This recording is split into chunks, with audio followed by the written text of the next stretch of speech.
Of compliance, please. This meeting is being held in accordance with the Open Public Meetings Law, duly announced, advertised, and posted in the municipal building. The meeting will adjourn no later than 10 p.m. unless the majority of the council members that are present vote to extend the time. Can we all rise for a pledge of allegiance and a moment of silence? I pledge allegiance to the flag of the United States of America and to the republic for which it stands, one nation, under God, indivisible, with liberty and justice for all.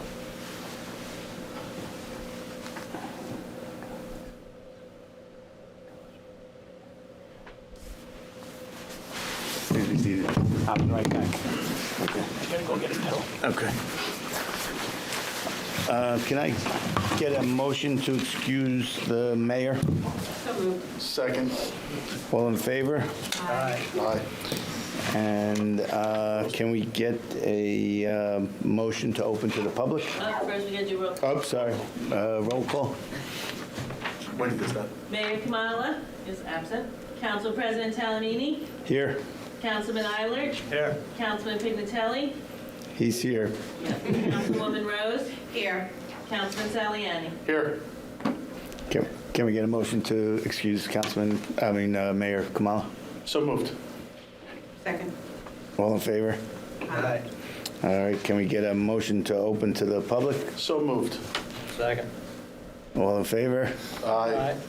Any members of the public wish to speak? Seeing none, can Not I voluntarily. get a motion to close? So moved. Second. All in favor? Aye. All right, and then just a quick shout out to my son. It's his birthday today, and I'm here instead. Sorry, Russell. You're setting a good example of doing your duty. All right, so here we go.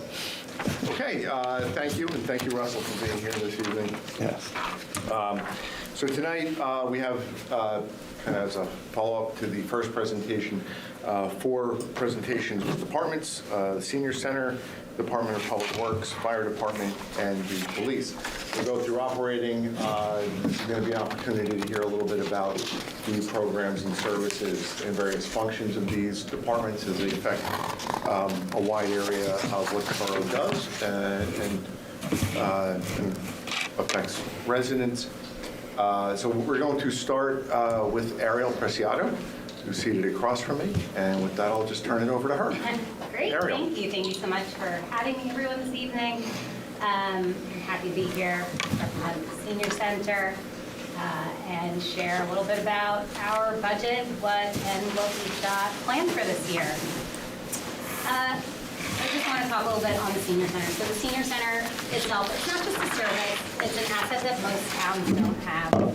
While some municipalities do have senior programming, it's nothing like the extent that Oakland has. Oakland's made a commitment to providing a comprehensive, welcoming, and active environment for our older adults. What we built here, it's not the norm. It is something exceptional. It reflects Oakland's values and priorities. And it also plays a critical role in allowing our residents to age in place. It gives them the ability to remain in their homes, stay connected, and maintain their independence, which is increasingly important as our population continues to grow and change. By the end of this decade, so that's 4 years from now, all baby boomers will be over the age of 65. At the end of this year, our oldest baby boomer will be 80. And within the next 20 years, all individuals, the people over 80 will double in the next 20 years. And for the first time in history, seniors will outpace children by the year 2030. It's a huge change and shift in demographics, which is really important to the communities and how they plan their programs, how they plan their facilities. And Oakland is ahead of most. We have a facility, a senior center, which, like I said, most municipalities do not have. And you've laid a strong foundation to continue to meet those needs of the changing population for years to come. So as I go through my budget, I will go through what our programs look like, what we are looking to do to change, grow, and meet those needs. As you see in my budget, there are 2 main areas that I'm going to be touching on.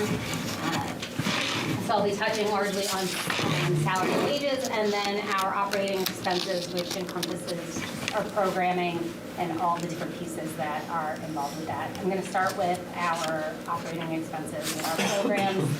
And then I'll move on to transportation, which is the largest part of our budget change for this coming year.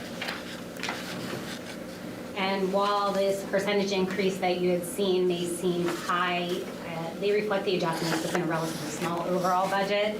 The actual dollar terms increases are modest, but I feel are necessary to maintain and enhance it.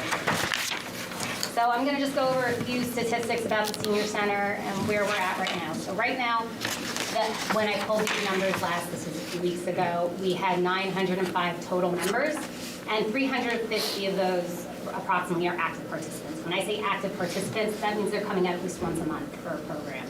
They could be coming just for a once-a-month book club meeting, or they'd be coming weekly, every day for exercise programs. It varies amongst individuals. And our membership continues to grow. 2023, we had 79 new members, 24, 85, 2025, 106, and 26 is already on trend to be higher. To give you an idea of what I mean by that, between January 1st and March 18th, I pulled these numbers today. In 2024, we had 12 new members. The beginning of the year is always our smallest new registering time of the year. 2025, we had 9. This year, we've already had 30 new members. Jeez. So it's big growth. And, if we maintain that, we're going to see record high numbers. So active members, those 350 by age, again, it's really important, and I will go into this further as to why you need to know what the age ranges look like. So 55 to 69, we have 75 of those members, 70, 79, 105. 80, 84 is 51, but our highest number of 85 plus is 119 members. We have to give you an example, our oldest resident who comes out very actively, she's 96 years old. She's here minimum 3 times a week playing mahjong, taking exercise, coming to special events. So we have a very active elder adult community. I tend to talk in our younger seniors versus older seniors, but our older seniors are very active, and it is amazing, and it's what we want to see in a community. So program participation, last year we offered 1,446 programs. These programs are our exercise classes. We offer exercise every single day. We're open Monday through Friday, 9 to 4. Art programs, events, clubs, educational sessions. Last year we had 9,094 building visits recorded. So that's based on membership card swipes. Every member is given a little key tag. We have a little kiosk when you first enter the building. You swipe in, you record what you're here for by pressing a button, and you hit finish. I can tell you without a doubt that that number is lower than actual numbers. There are definitely people who are not either swiping in because they forgot their card, they don't want to, Guilty. or they don't complete it. If you don't hit finish at the end, it's not going to record your slip. I pass by at least once a day and I have to hit finish for somebody. So that number, I would definitely say, is closer to maybe 9,500, maybe even higher than that. Services provided, I just want to give you a little idea of what our programs look like. We offer fitness programs twice a day. We offer a variety of different leveled programs. We offer transportation services, which I will go into more depth in a moment. Educational programs, book clubs, art classes, trips. We have special events. We have medical-based programs, so the county nurse comes twice a month. We have a podiatrist that comes on site. We act as a social service resource center. What I mean by that is we help with navigating government programs, so senior tax freeze, Real IT, CHORE, which is a volunteer program through the county to help get services around your house. Financial assistance, we offer SHIP, so that's the state health insurance program, that's Medicare help. Tax prep services, we assist persons experiencing homelessness. We have some great volunteer programs, so I'm sure you've seen with all of the snow that we had this past year, we acted as the liaison to help set up volunteer snow shoveling for our senior residents who could not do it themselves or afford to hire someone else out. We offer scam awareness programs throughout the year, bringing in a variety of guest speakers. We offer tech help. What I mean by that is I sit one-on-one with our seniors and I will help them learn how to use technology, their cell phones, their iPads, whatever they can bring to me, I can teach them how to use, and I will set aside time in my day to work with them.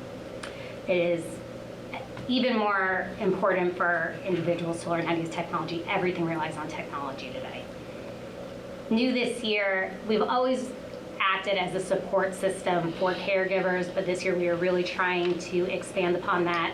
It's actually starting next week. We are offering support groups. We're having a memory caregiver support group, which is we're pairing with the Alzheimer's Association to assist individuals, caregivers, which could be spouses, adult children, neighbors, friends, with navigating complexities of diseases of the brain. So as individuals continue to age, we're seeing more and more often the diagnoses of the dementias, Alzheimer's, strokes, and things that are affecting memory.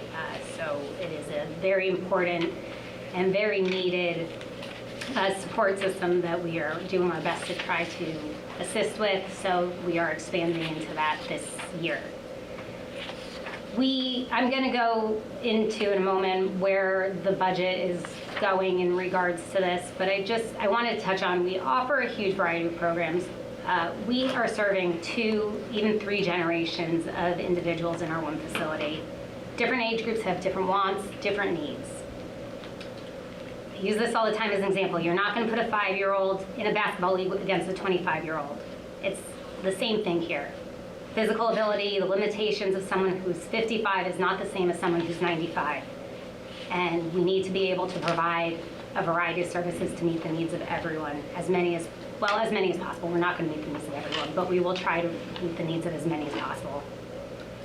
And these programs are more than just fun, and the center is more than just a place. It's a lifeline for many members of our community. It provides connection, purpose, access to essential resources that support both the physical and mental well-being for older adults, especially those who live alone or face mobility challenges. It becomes a vital hub that helps prevent isolation, keeps them engaged, active, and independent. And I also want to point out, in case I'm sure you all know, but for those who are watching, the Senior Center is free. There is no cost to join. We may charge a small fee at times for different programs. We try to limit that as often as possible by offsetting the cost with, we have sponsors, we have fantastic community partners who assist us with sponsoring our events to help keep costs low. But we do not want the inability to pay to inhibit somebody from joining the facility and participating and accessing those services and engagement and maintaining that activity and independence. The community has changed so significantly in the last 6 years. I hear it all the time from our residents that when they moved into this community, when they helped build this town, they could have never anticipated the financial realities that they're facing now. Many relying now only on Social Security and limited savings. People are living longer than ever before. They have run through their savings. I can give you an example of somebody who recently wrote me a check for $5 and asked me to hold on to that check because it would have bounced if I cashed it that day. We needed to wait for their Social Security to come in. That is reality that individuals are facing in our community. So the importance of maintaining an affordable facility, affordable programming is of the utmost importance. So where that brings me to our program. So within what we ask in the operating expenses, it goes to cover a few different areas, and I just want to go into a little bit of detail. So in programs, so when you break it down into the different line items, it breaks down to programs. So programs can mean the cost of goods have gone up overall, across the board. Cost of supplies that we need to do our programs, our art classes, those art supplies, our instructors, their fees have all gone up across the board. Our food costs, so we offer a coffee program, which is just a coffee and chat, a great social experience for our residents. Some will just come out, have a cup of coffee, and it'll be the only time they come out during the week to see other people. Those costs have gone up. We go on trips. We want to, again, keep them as affordable as possible. It is a fun extra, but we do want to make it as accessible as we can, so we offset the cost of those trips by helping cover the cost of the bus. Gas has gone up, so part of the costs are going to transportation. At the end of last year, at the end of every year, we do an evaluation of our programs to see if there are any areas where we need to fill gaps. One of the things that came back to me, for example, is our art program.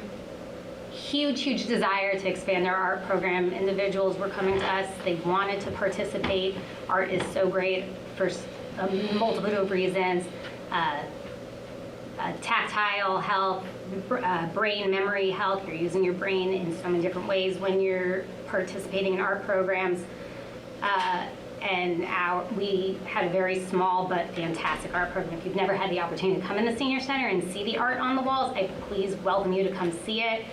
We are our own museum, and even coming this June, we'll be having an art show at the library, so I also encourage you to go see that. So our art program is fantastic, and we want to expand it. So part of that funding would go towards expanding our art program and adding an additional class. We did a test this January just to see how it would do. In the 8 years that I've been here, I've never seen a class fill so quickly, and not only that, our wait list was double of what the actual class could take. So the want is there, the need is there, so that is the area where we'd like to expand. We also are just doing a little bit more, especially for this year with the 250 America. We're offering some extra special programs, extra guest speakers. Tomorrow's actually our first program for America 250. Excuse me, I said that in the wrong order. We're doing an entire series, educational series on immigration to America, talking about the different groups and why they came. We'll be offering lunch with that, and so some of that program cost goes to additional fun educational sessions. So that is generally where the operating expense increase would go towards our different programs, or different trips, refreshments. A lot of it is just due to the increased cost of goods overall across the board. Did you mention that some of our neighbors, like the care center, will have a luncheon for people, or a different medical group in town would pay for pizza? Yeah, so we have, like I had mentioned, we do have some great community partners who will come in and sponsor. It does help offset the costs of a lot of our programs. Like you said, the different facilities, care centers, rehabilitation centers, banks, they all come in. Many have come in, they will pay for a meal, they'll pay for a presenter. And again, that will help keep our costs low, and our programs will be able to offer more and more variety. Okay.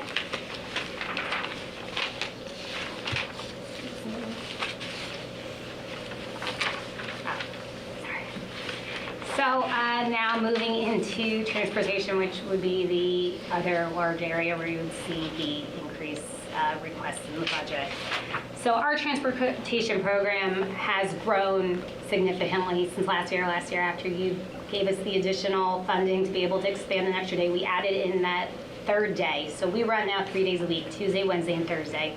Tuesdays and Thursdays are fixed route systems.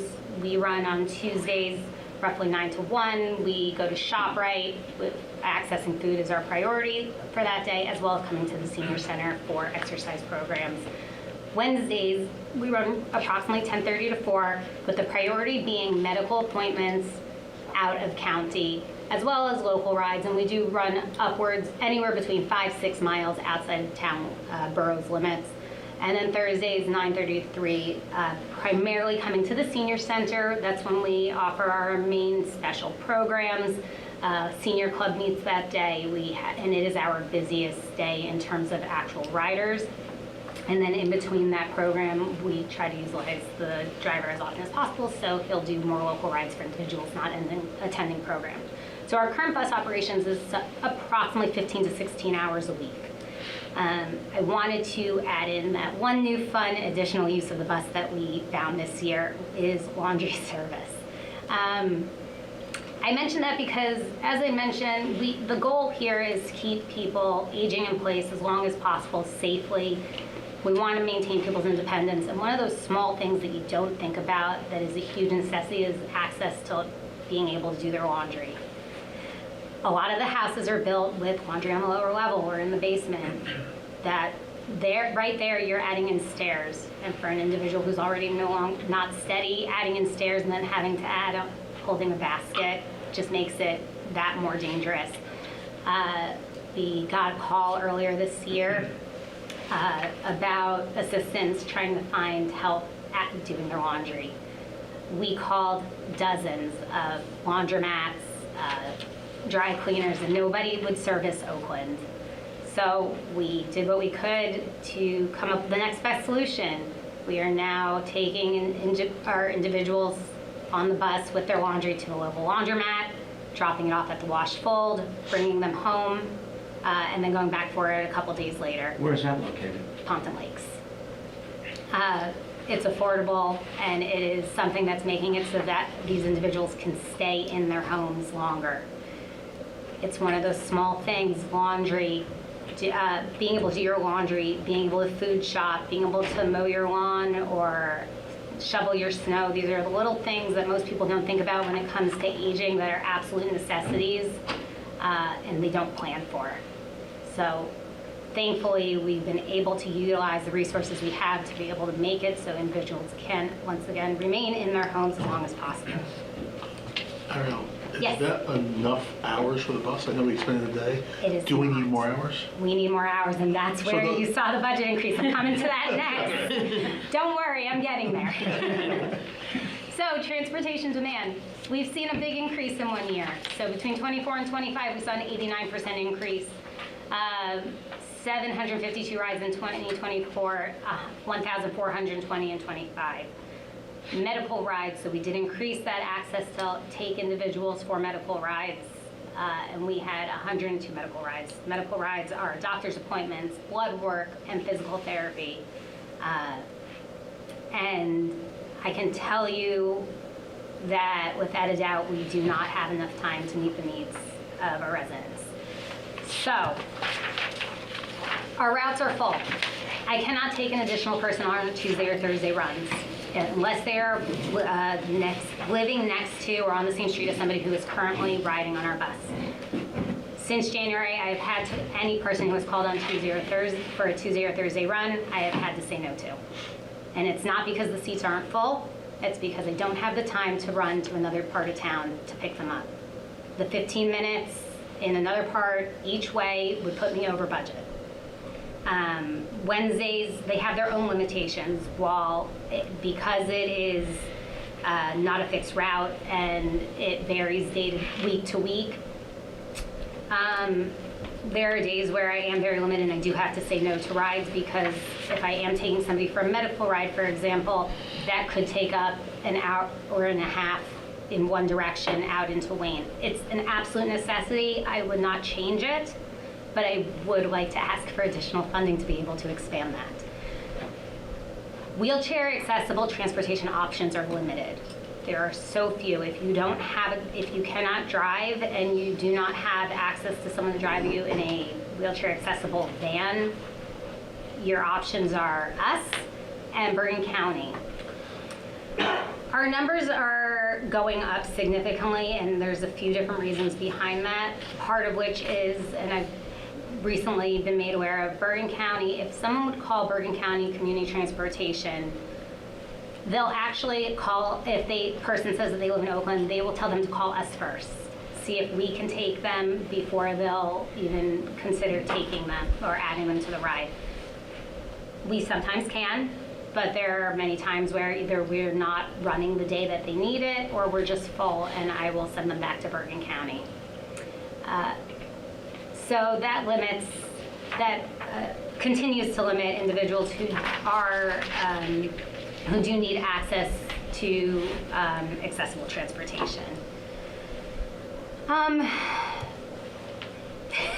So what I'm going to ask of you, what our budget asks, what I'd like to do is expand our program from 15 hours to 29 hours per week.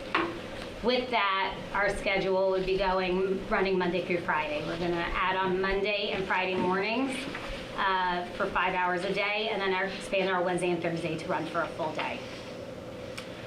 Adding these days, these two would help bridge that gap in coverage. It would address our current capacity limitations. It would allow me to start earlier so we can pick up more people to go to ShopRite, to come to the senior center. It would allow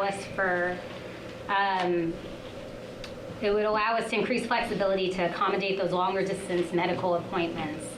It would improve schedule efficiency for those time-sensitive trips, and the additional days would allow for more multi-day weekly appointments. So physical therapy, if you've ever made use of physical therapy, usually need to go 2 to 3 times a week. Usually need a day in between those 2 to 3 days a week. Right now, we cannot accommodate that. It is challenging, especially it is challenging with Bergen County's transportation program. They are limited. Part of the main reason why we expanded into these, adding in medical appointments is because of our location in the county. We are the furthest western community in Bergen County, and therefore we are largely surrounded by Passaic County. They will not cross counties. So they will pick somebody up and they'll happily take them out to Paramus, but they will not take them down the road to Pompton Lakes. I understand they do have to put limits at some point as to where they're going to go, but for the needs of our residents, for many, they need to be able to access those appointments in another county. It is many of their doctors, it's closer, it's easier, and to ask them to switch to another doctor's office so they can get transportation there is very challenging. So our long-term vision with this, build a scalable transportation model that can adapt to future demand. We'll continue evaluating our ridership to guide our service expansion funding needs. So if we're finding that we're adding on Mondays, but we really don't need that many hours, we need additional hours on Tuesdays, we'll adjust. It's an ever-changing cycle. We're still learning. With having these Wednesdays where it's not a fixed route, we are learning how to do. I am not an experienced transportation manager. We are all learning this. We are making adjustments as we go. We are using AI. We're using the tools that are in front of us. I've used AI for route optimization to ensure that we are making the best use of the allotted time that I have, making sure that we're picking people up in the best route to minimize gaps. And potentially this will allow us to build out, and potentially in the future, we could build out our program to include other towns that we're already going through and add them in through a shared service agreement, should that be a desire of another town or our borough in the future. So my question is, Yes. in other words, you want to provide service to another town also? I don't. At this time, no. It's just a long-term vision of what we could potentially do through a shared service agreement. So if you take a look at, for example, there's the 5 towns transportation, which I want to say is like Kinnelon, Pequannock, Butler, don't quote me on this,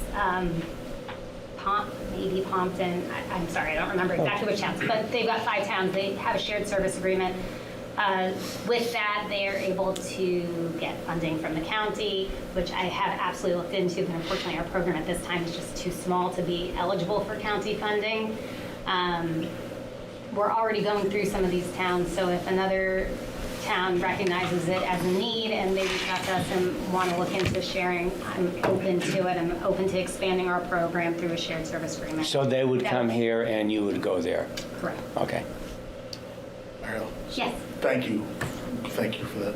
So the long-term vision I get, but back to practicality. Yeah. So you want to increase the number of hours, basically double, Yes. which is, I think most people at this table before, I won't speak for them, but I've been for what we Sure. do to support the community. Sure. Do we have a driver? We do. To do We have a that? driver, and I'm hiring a substitute driver. that's my next question. I finished interviews yesterday, actually, and we'll hopefully be bringing someone to you within the next 2 meetings to approve. And Rich, that's not an impact on benefits or anything, right? There's no, No, the way we've It's under 30 structured it hours. for now, the person would still be considered part-time. I think part of this is sort of a little bit of an incrementalist approach. I mean, obviously, we expanded the program last year. We saw that the demand is there. You're hearing from people that, have needs that we're not able to meet with the current 15 hours a week. So we know that we can expand it. So we'll go to this. We'll see if there's still an unmet need there that we need to address in the future, whether, this will be proved to be sufficient. Is there anything you mentioned in this presentation that is nice to have that you didn't want to present? Is there, if you had a wish list or something you want to bring to us to consider? My wish list, I don't want to hear that. Don't start talking wish list. I told Rich if we could find a couple $1 million, I'll build a facility, but that's a wish list. You know, I'm very happy with the program we have. Down the road, would I like to potentially have some additional hours for some more staff support? Absolutely, but again, I'm realistic in what I'm asking for, and I'm asking an incremental approach. So for right now, my focus is really meeting those needs of the seniors in the community, and right now, that need is transportation. I know in the past, we've talked about renting the senior, renting it out, you know, the senior building. Have we done it? Have we tried? Have we, you know? It's used by a number of borough boards and commissions, as you know. There are some nonprofit groups that use it as well. If you'd like us to, you know, we had some, I think, some fairly in-depth discussions about the use of the facility for rentals, for birthday parties and receptions and things like that. Probably now going back to the pandemic, the eve of the pandemic, it's probably that long ago. If that's something that the governing body is interested in exploring again, you know, we can sort of, you know, resurrect that. But the decision at the time was to, you know, not rent it out. I'd rather not have, personally, I'd rather not have more wear and tear on our present facility. Whatever additional wear and tear we have should be for the benefit of the seniors, not for my personal, and not for outside groups. But that's just me. I don't think we need an income-based senior citizen center. That's me. So for the transportation, Yes. is it just the two buses that we have right now? So we have one bus that we're using. We do have a backup van that we don't use because it is not an accessible vehicle. But should we need it, it is there. And that's a brand-new van. It's only got it a year. Yeah. It's Right. good. But I mean, is that where you're finding the need, that you need something more for transportation-wise? I have the seats. What I need is Okay. the hours to be able to run longer. Okay. That's it. Okay, any other questions for Erin? I appreciate Ariel, your time. thank you very, very much. Thank you. Thank you for having me. Yeah. And please come visit. I know that none of you are quite yet 55, but I will make the exception. I believe at this table, and maybe only one person is not 55. Thank you. Have a good evening. Thank you, Ariel. You're doing a great job. Appreciate your work. Thank you. Appreciate your work. Thank you.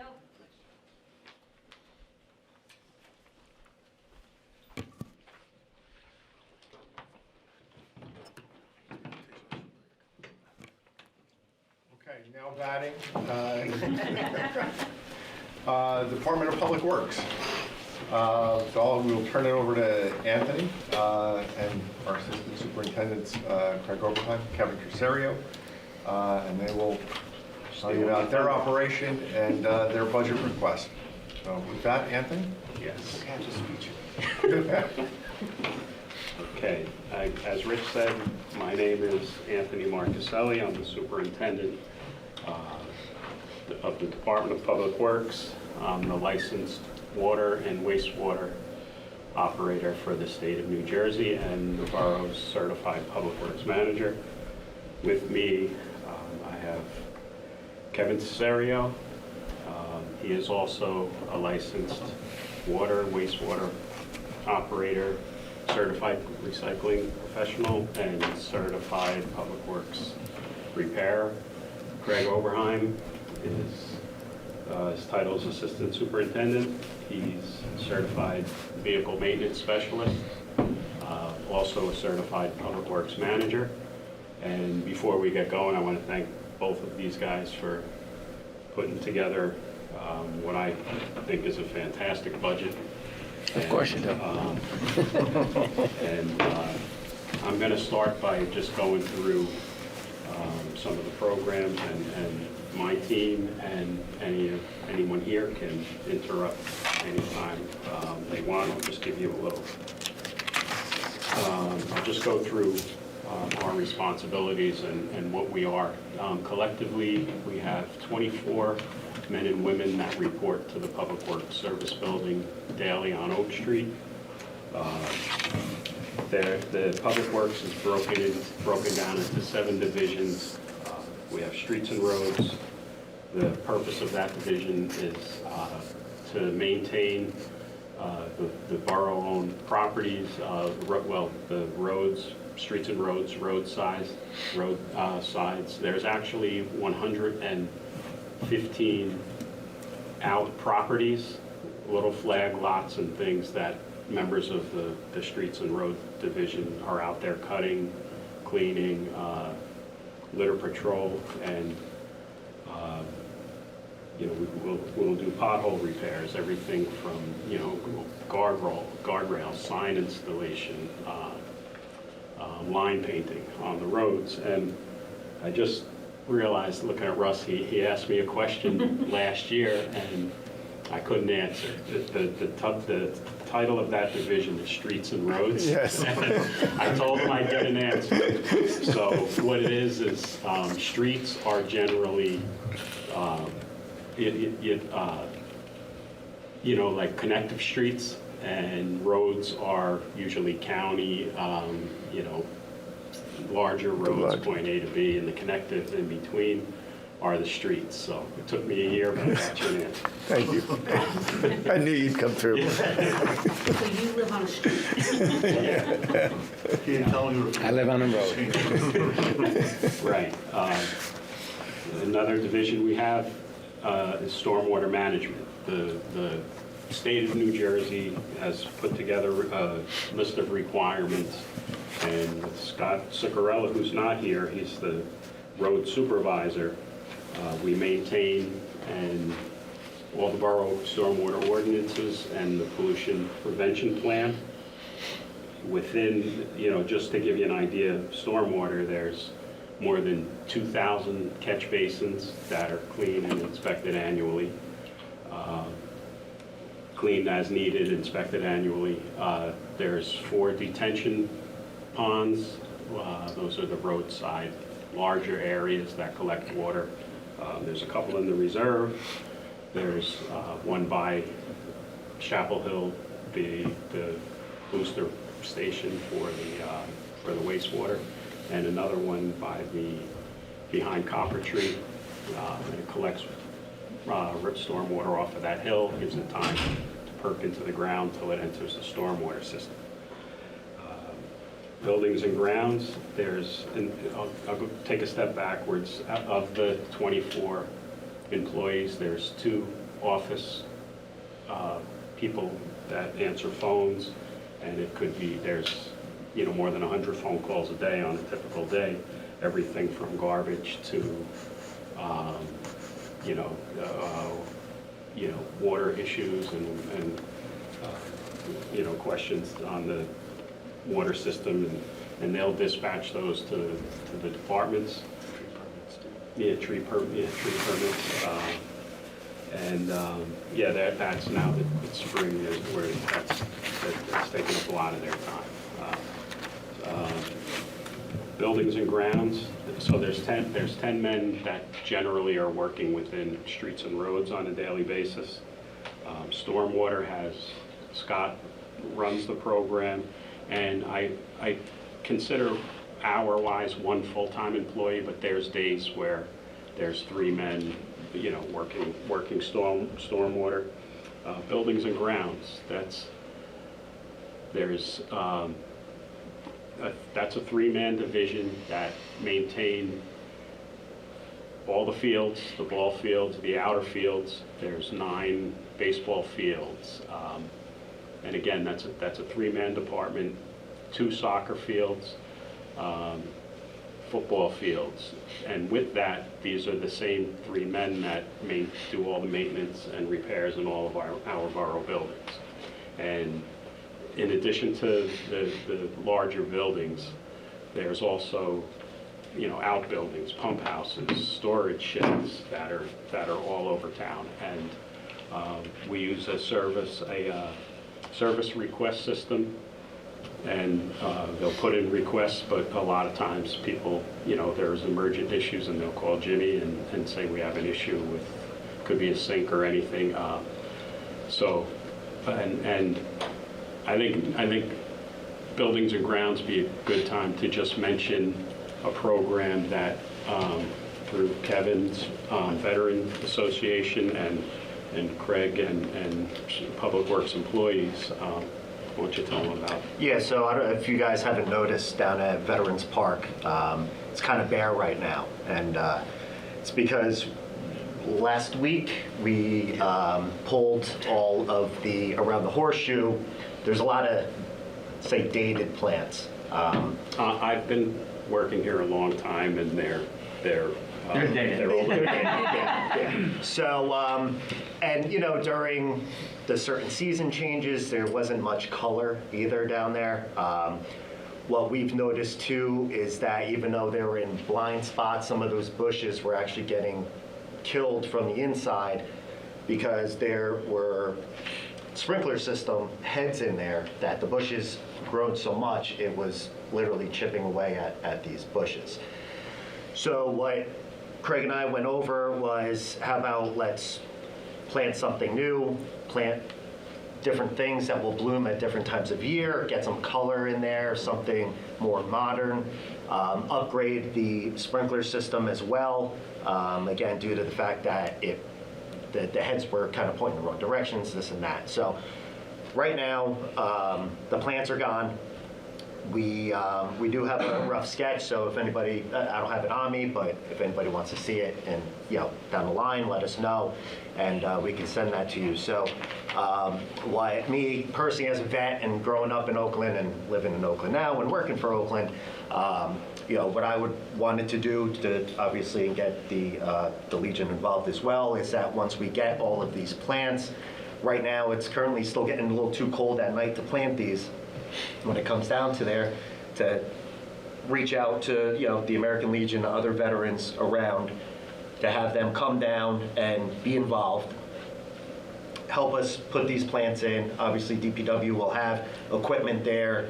Maybe the bigger ones have holes, maybe already dug.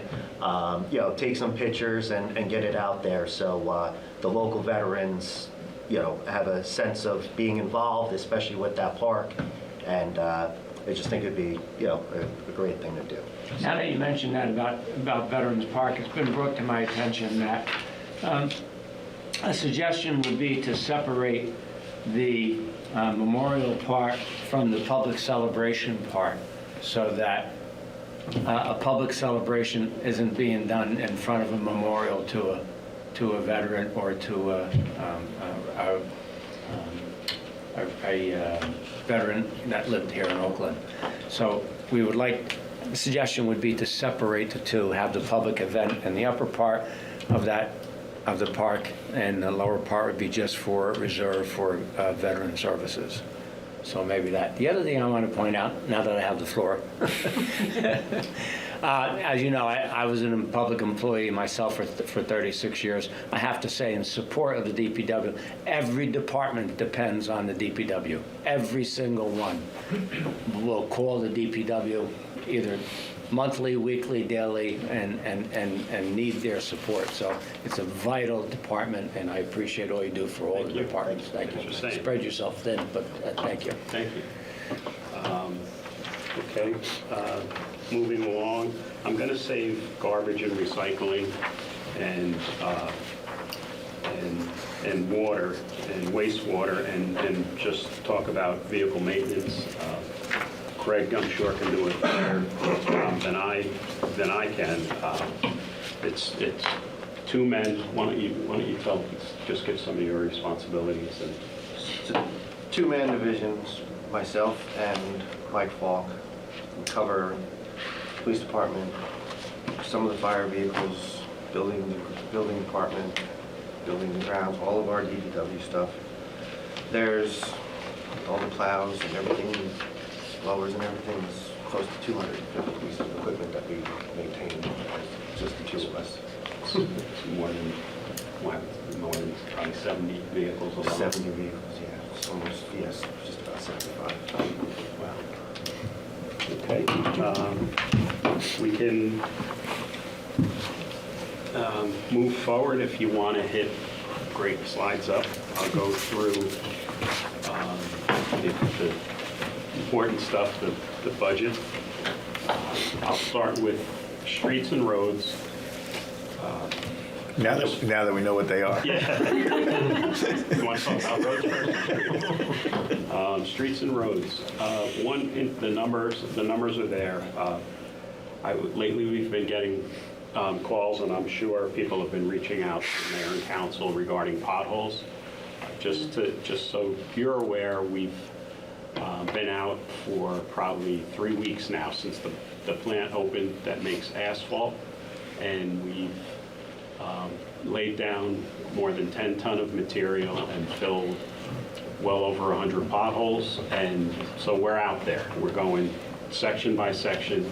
We've replaced this winter was particularly hard on the roads, the thaw and the continued frost, and then the plows riding over it. So we have the town broken down into 7 sectors, and we've been through everything once, and as things thaw, we're going through them again. So we're going to be out there continuing to pave potholes daily when the weather permits.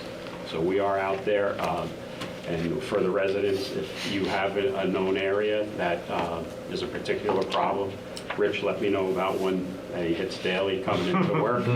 Well, it's not actually your responsibility. So they could fill out a service request online or simply call the Department of Public Works, and we have a list that's growing every day. We're chipping away at it. What's the number for Public Works? 201-337-8104. Thank you. And if one interesting thing, the numbers are there. We're going to come in. I think, and I didn't thank David and Rich while we were going through this stuff. We agreed on almost everything, and we're following trends, and we're seeing what we're actually spending. And the winter could change a lot of things, but the request and the budget that we had last year, I feel is appropriate. We can live within that, and just, I have a sheet here that goes back to 2021, and in the actual budget for 2021, and now we're in 2026, there's only a $2,500 difference. Wow. So, and I think we're doing a good job on the maintenance, and so I'm okay if that number works for everyone. Any questions with road? Most of you know our responsibilities. All right, I'm going to move down to stormwater management.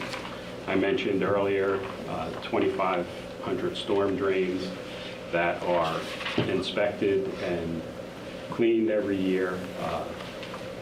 We have one thing I'd like to mention is it used to show up in the streets and roads, but we recently, a few years ago, moved street sweeping into stormwater management. And again, street sweeping isn't a like to do it. It's a requirement through the state of New Jersey as part of the stormwater regulations, and the state managed to change they like to evolve and move things as you go. So, and part of their regulations for street sweeping that falls under stormwater is every road in town has to be swept 3 times annually. It was twice a year requirement, and we would do a little extra for the downtown and for school routes. They were on a monthly basis, and so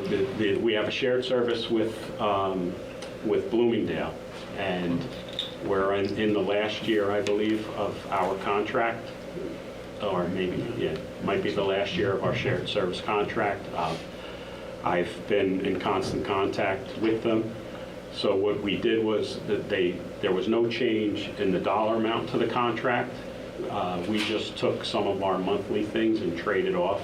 So we still are operating within the requirements. And I think if it's not next year, 2027, maybe the next year of the contract, but I haven't heard where, I think it's working, and it's an arrangement that's working for both of us. And, so in stormwater management, we have the disposal of the street sweepings. We pay for the street sweeping contract, any cleaning we do, any repairs of catch basins. We typically do close to 200 repairs, and it's not glamorous, it's nothing you can see, but we'll have to do repairs on approximately 200 storm drains a year. That buys all the material. There's one employee's salary that, and he's our certified mason, so it makes sense to charge him off there. And stormwater management, there's enough money in there for, we'll always have a drain pipe or an issue that we can't see, and we'll notice a sinkhole in the ground, so we have another shared service agreement. We have jetting with Northwest Bergen for jetting and videoing our sewer lines, our storm sewer lines, and that's things that are covered in that budget line. Questions? Good? No, I don't think people understand and appreciate what you do and the rest of your team managing, right? You're managing a vendor. In the shared service agreement, you're actually managing someone to do work. That's a whole different skill set. So that's something you bring to the table doing, and I don't think people realize that can be hard at times, right? Could give us some tough conversations. So Thank you. Appreciate everything you do there. Our partners have been great. We have some great people in our surrounding towns, and we'll get to another big one shortly that's coming. Buildings and grounds, I spoke a lot. If I can just on the Sure. on the stormwater management. Couple of points. One, you see a $5,000 increase there. You see a $5,000 decrease in vehicle maintenance. That was simply because we did a budget amendment late last year. The requests and what you're seeing recommended are actually the same, what we'll call the original amounts that were approved in the 2025 budget.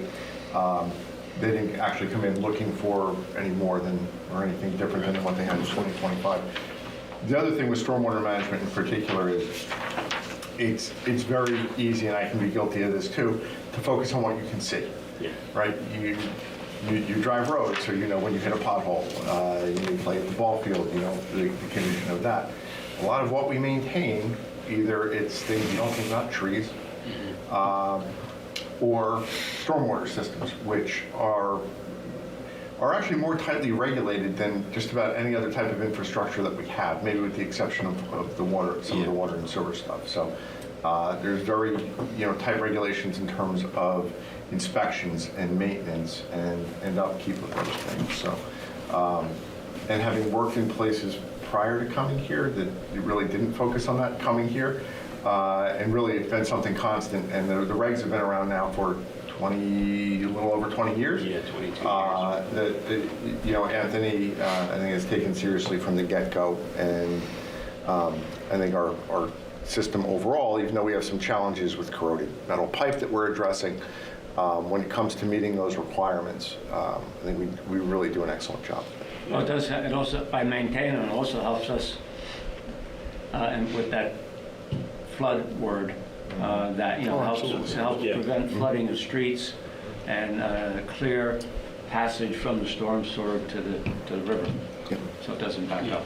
Yeah, DEP's out every year, and we're never missed, and they do thorough inspections, and our JIF, and they make sure through a series of inspections and everything, it helps you stay sharp. So we've never had an issue, and I don't see that we will. Where are we next? Buildings and grounds. Just a little bit about buildings and grounds. Buildings and grounds, like I said, it's a three-man department. Within the number that you see there is also our custodial contract.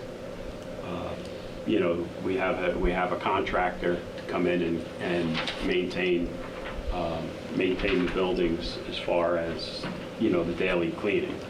So that comes out of there. I think it's still under $40,000 and annually, and it's we haven't had an increase within. I think it's 38,000, right around 36, 38,000. Maybe a little bit higher now, A little but more. not significantly. Yeah, there hasn't been a dramatic increase in that.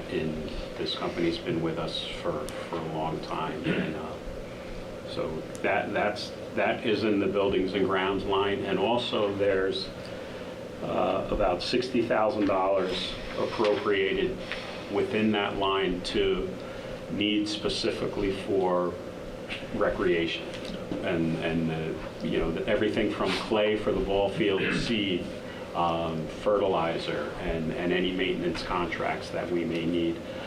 There's things that for like our fuel pump needs to have a certified inspections and maintenance every year. The underground storage tanks have to be inspected, and it's an item, also items that are charged annually to buildings and grounds. Any questions? Okay. Solid waste. We have, as you know, and you guys have accepted a deal with Pompton Lakes. But before we get into that and speak about that, within the solid waste budget, it also includes the operation and maintenance of our compost facility on Skyline Drive. We're fortunate enough to be able to have our yard waste collected, brought up to Skyline Drive, and it's composted there. And we have one of our employees that maintain the compost and the waste that goes up there. It's a permitted site, and we are running at capacity. A lot of people, you know, ask if we can accept contractors, yard waste, or even some of our neighboring towns, and we're just under a permit, and we're running a full facility based on what we generate alone in town. So for the residents, we've accepted a contract, a shared service agreement with Pompton Lakes, and looking at that annually should bring the cost down approximately $205,000 Net for this budget year. Yeah. That's 6 months.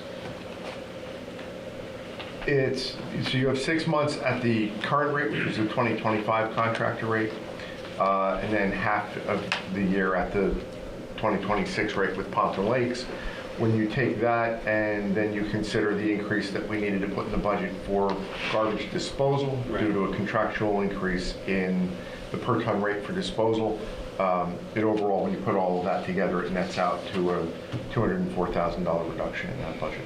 And a little bit about waste, Kevin. I don't know if you want to speak on it, but I have some things that you know. I know it's a scary thing, people's garbage, but Kevin's been working with Pompton Lakes, sharing routes, and they asked if we wanted to be involved in the hiring process for their employees that they're going to need. But I think this is something that can work, and when you think about it in Oakland, as a resident, I feel a little spoiled because I can have, and I say this to Rich and Kevin all the time, I can have Monday yard waste collection, Tuesday garbage, Wednesday I can throw out on a given week computers or electronic equipment. Thursdays I can get rid of white goods, an old refrigerator, washing machines, and Friday I have garbage again. So the services compared to a lot of our neighbors are outstanding, and to see a reduction like this, I know of towns, and Kevin could speak on it, that are seeing 8% increases on their and more, higher. I don't think that's unheard of. And we don't know where our numbers were going to be for the next contract, but they certainly were going to go down.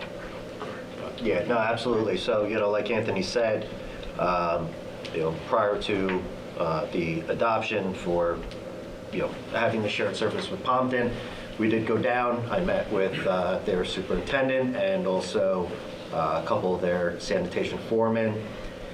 Kind of went over, because it technically is new to us, the operation aspect of it, but just to understand what they needed from me to make their life easier, but also us and just the overall process. So I explained to them how we've been working with a north side, south side town, asked them if that would work for them. They said absolutely. So pretty much once we start getting closer, I'm gonna get with them. I already sent them a map of exactly where the north side and south side are.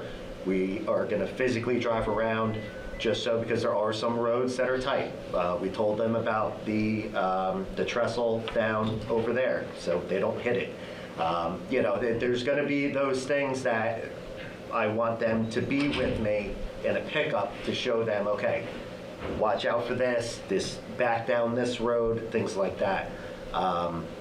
So, and with costs as well, I just wanted to go over the recycling aspect of it with mandatory recycling for the state of New Jersey.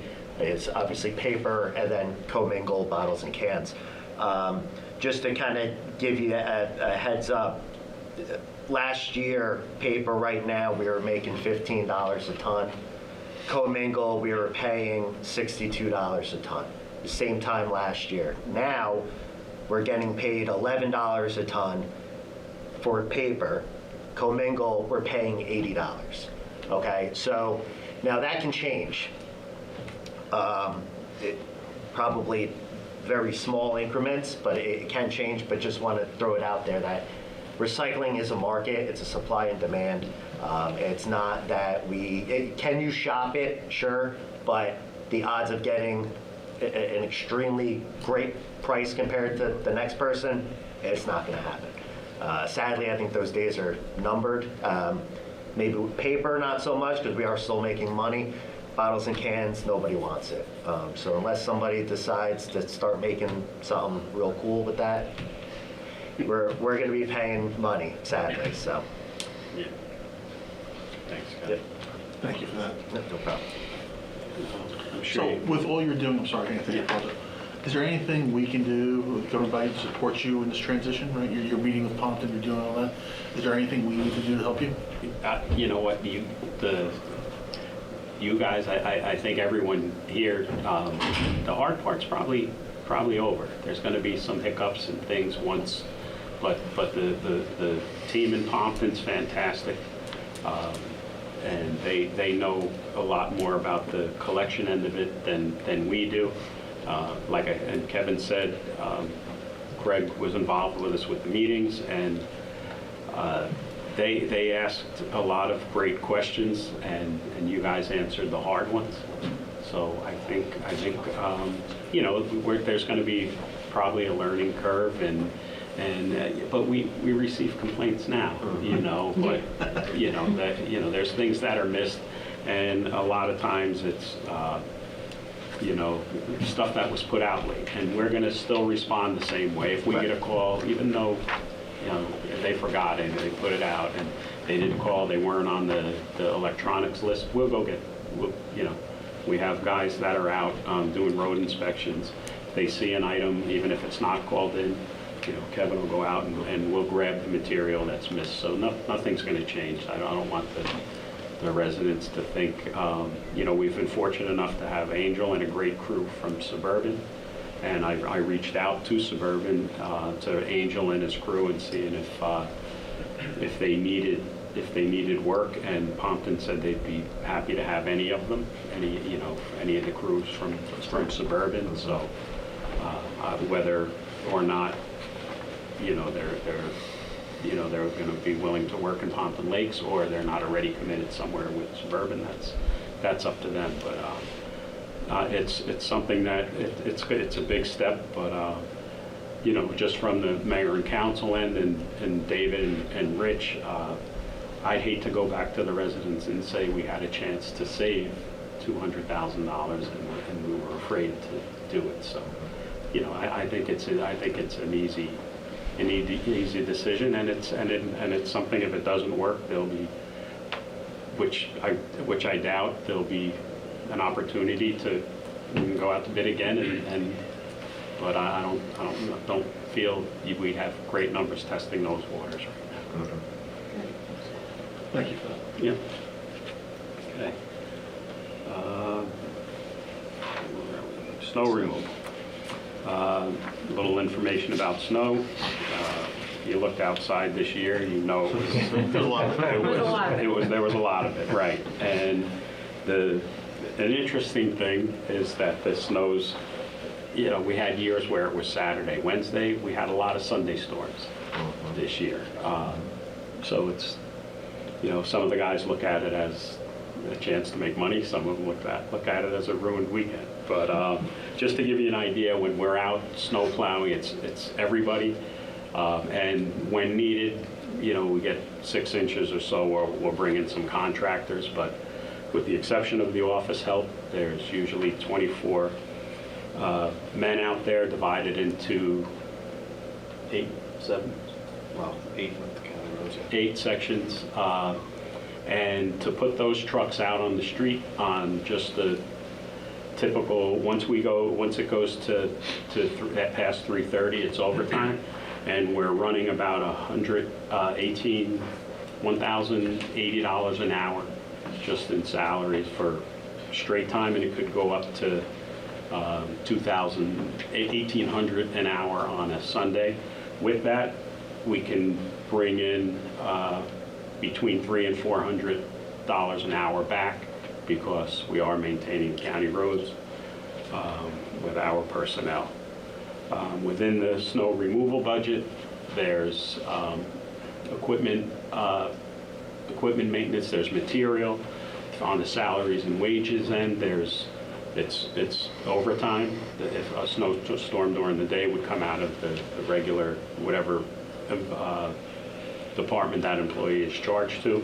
Once it goes to overtime, all of that is charged to salaries and wages and snow removal. This year, we've collected, I think, about $8,000 already from the county, and I think I'm waiting, I think they're about halfway. I think They've only paid us through December, so January and February. Yeah, so we have, I thought, okay, yeah, then we have about 16,000 I should be getting in from the county, and that goes back into the reimbursed overtime line in salaries and wages to offset some of our costs. You know, recently we've been, because of we also, you want to talk about snowplow, the storm trust now? Yeah. Yeah, there's a storm trust that that we use, you know, any unused portion, there it is, any unused portion of the operating budget and salaries and wages, any unexpended funds goes back into the storm response trust. And we've built up, you know, a nice, a number that I was more comfortable with 3 months ago. years ago, and but we've had to, and we can use that money on a year like we've had this year, for if we go over in salaries, you know, speak to Rich and David, we can pull some money from there to make up for a real winter, let's call it, or what we had this year. But we've also been able to purchase items. We purchased a Snow Raider, and that's a machine for sidewalks through built-up trust to, and with that, we didn't incur any more debt. The snow radar was 33,000, and we've had 2 dump trucks refurbished that are used for snow and ice control at 25,000 each. Years back, I think in 17, we purchased a dump truck or through the Snowplow Trust. We've had our bucket loader refurbished rather than go out and get a new one for $30,000. And Craig can speak more on that when we get into vehicle maintenance, but there is an increase in snow removal, but hopefully we're going to give some money back, and it's kind of salt's getting more expensive, and it's just getting us putting us more in line. We've had a couple light winters, and the increase I think is appropriate for what we've had. We still have half a winter left when you think about it. We still have November and December on this year's budget cycle, and an increase there would unused would support the storm response trust fund, and it's like I said, it's money in the bank for the winter and the unknown. My equipment, it's large equipment, and when it breaks, it's expensive. Yeah, it's expensive. So, all right. Vehicle maintenance. Okay. Vehicle maintenance again. Craig, you want to speak on the equipment? Well, kind of did already. We purchased through the vehicle maintenance line everything from equipment that we need to make repairs, tires for all the vehicles, and vehicle maintenance is becoming more expensive. Just parts alone of brakes could cost over $1,000 for brakes and tires. So vehicle maintenance, again, there's 75 vehicles, and every lawnmower, every weed whacker. I mean, there's small equipment, there's large equipment, and it's funded through the vehicle maintenance O&E, and the salaries and wages is for the 2 employees. That also covers all the police cars as well. Right. Not every town does it like this, right? A lot of towns send this out to mechanics. Yeah. So we're doing some kind of saving a lot more money. Yes, absolutely. I want to make sure it's clear. I mean, do we do all of it in-house, or some of it gets sent out? Some of it gets sent out. I mean, some of the bigger stuff that, with it being a 2-man shop, if there's something that's a big job, engine or something like that, we don't have the time to do that with the amount of equipment that we have. Yeah, police we can't have one of their vehicles tied up. I can't have a lift tied up for 4 days to do an engine job. Right. Because there'll be 13 oil changes waiting to come in. The police cars get an oil change every 5 weeks. So the tires are every 12,000 miles. It's just a constant rotation of cars coming through. So. Yeah, so that there's a lot of and Craig is support for snow and most of the road items and stuff, and he runs. He's busy. So we'll go to capital. Go on the capital, sure. All right. The Great Oak Park basketball courts, that's really a rec thing, but I believe, wasn't there grant money as well? Rich, that was received? Okay. DPW equipment, 2 pickup trucks. Greg, you want to explain the light or what you are replacing? The 2 pickup trucks that we're replacing are 12 years old now. They're, we went through a long time where we got, from 04 to 12, where we got no vehicles at all. So now that most of them have been replaced, now we're on the second cycle of replacing them again. And I just spoke to Rich and I put down what our replacement schedule would be. And we need to keep doing 2 a year for the life of them, because if we stop doing it or do one, the newest truck now, when it gets replaced, will be close, like 25 to 28 years old. And that is not. Yeah. So, Good, thank you. The Toro Workman Truckster, that's a piece of equipment used by buildings and grounds. Oh, I'm sorry, can I just interject? Yes. The pickup trucks, we typically buy those as we do a lot of our equipment, like the police vehicles off of co-op contracts. And with the pickup trucks, that includes new plows, right? So we Yes. cycle the plows every time so the plows that we're replacing are 12 years old Yeah. as well. Didn't we buy trucks with plows and then we sold the plows to somebody Oh, we or received the plows from or we received? Yeah, Bloomingdale, we bought their plows. Okay, yeah, I remember, yeah. Yeah, and anything basically worth more than scrap, Craig can turn it into a functioning plow.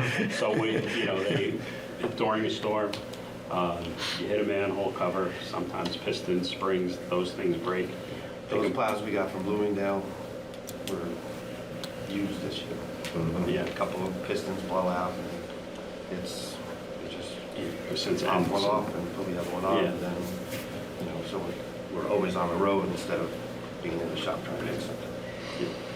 The truckster, that piece of equipment is used by recreation, by our buildings and grounds people for recreation, and it's replacing a piece of equipment that is old, basically beyond repair, and they don't make that piece of equipment anymore. So They stopped it. yeah, so we've had it a while. The dump truck replacement, Craig, you want to speak about that? Because we may have, So the dump truck replacement and salt spreader, we have two 2004 dump trucks. So, we're about 8 or 9 years ago, we took the dump body off it and mounted spreaders on the back of them. Frames were refurbished and all the hosing was done. And that was, what you said, 25,000 a piece, I think we did that. 25 to 30, yeah. Those trucks now I want to send them out and get them looked at and have them, for like an international dealer, so they can refurbish them again. So that we may not need to do this truck. I wanted to keep it on there just in case, because I can't get any numbers on it until the winter's over because the trucks are still in use. Gotcha. Yeah. And even if they say, the trucks are done, whatever it is, the salt spreader that's on the back of them now, they're still good. So we can in turn take that spreader and put it on the new dump truck. So, That was, I remember when we bought the trucks, they were supposed to be, like, you could change them like quickly? yeah, those are the newer ones. the other but trucks. That's the other, okay. The ones that we have now that this one would replace is their 2004s. They're great trucks. They are. The guys love them. They're just, Yeah, we just got to make sure they're safe, and hopefully we come back. And the last time we were asking for 2 trucks, and they're $200,000 a piece. And Craig said, why don't we look at these and see if we can, throw a little money at them and keep them. And it's probably 8 years now, right? 8 or 9 years, and so I think we promised. I think we promised 5. Right there. 5. We're right there. So, yeah, so we may have some good news, better news there. Streets and roads, we have our annual road resurfacing program.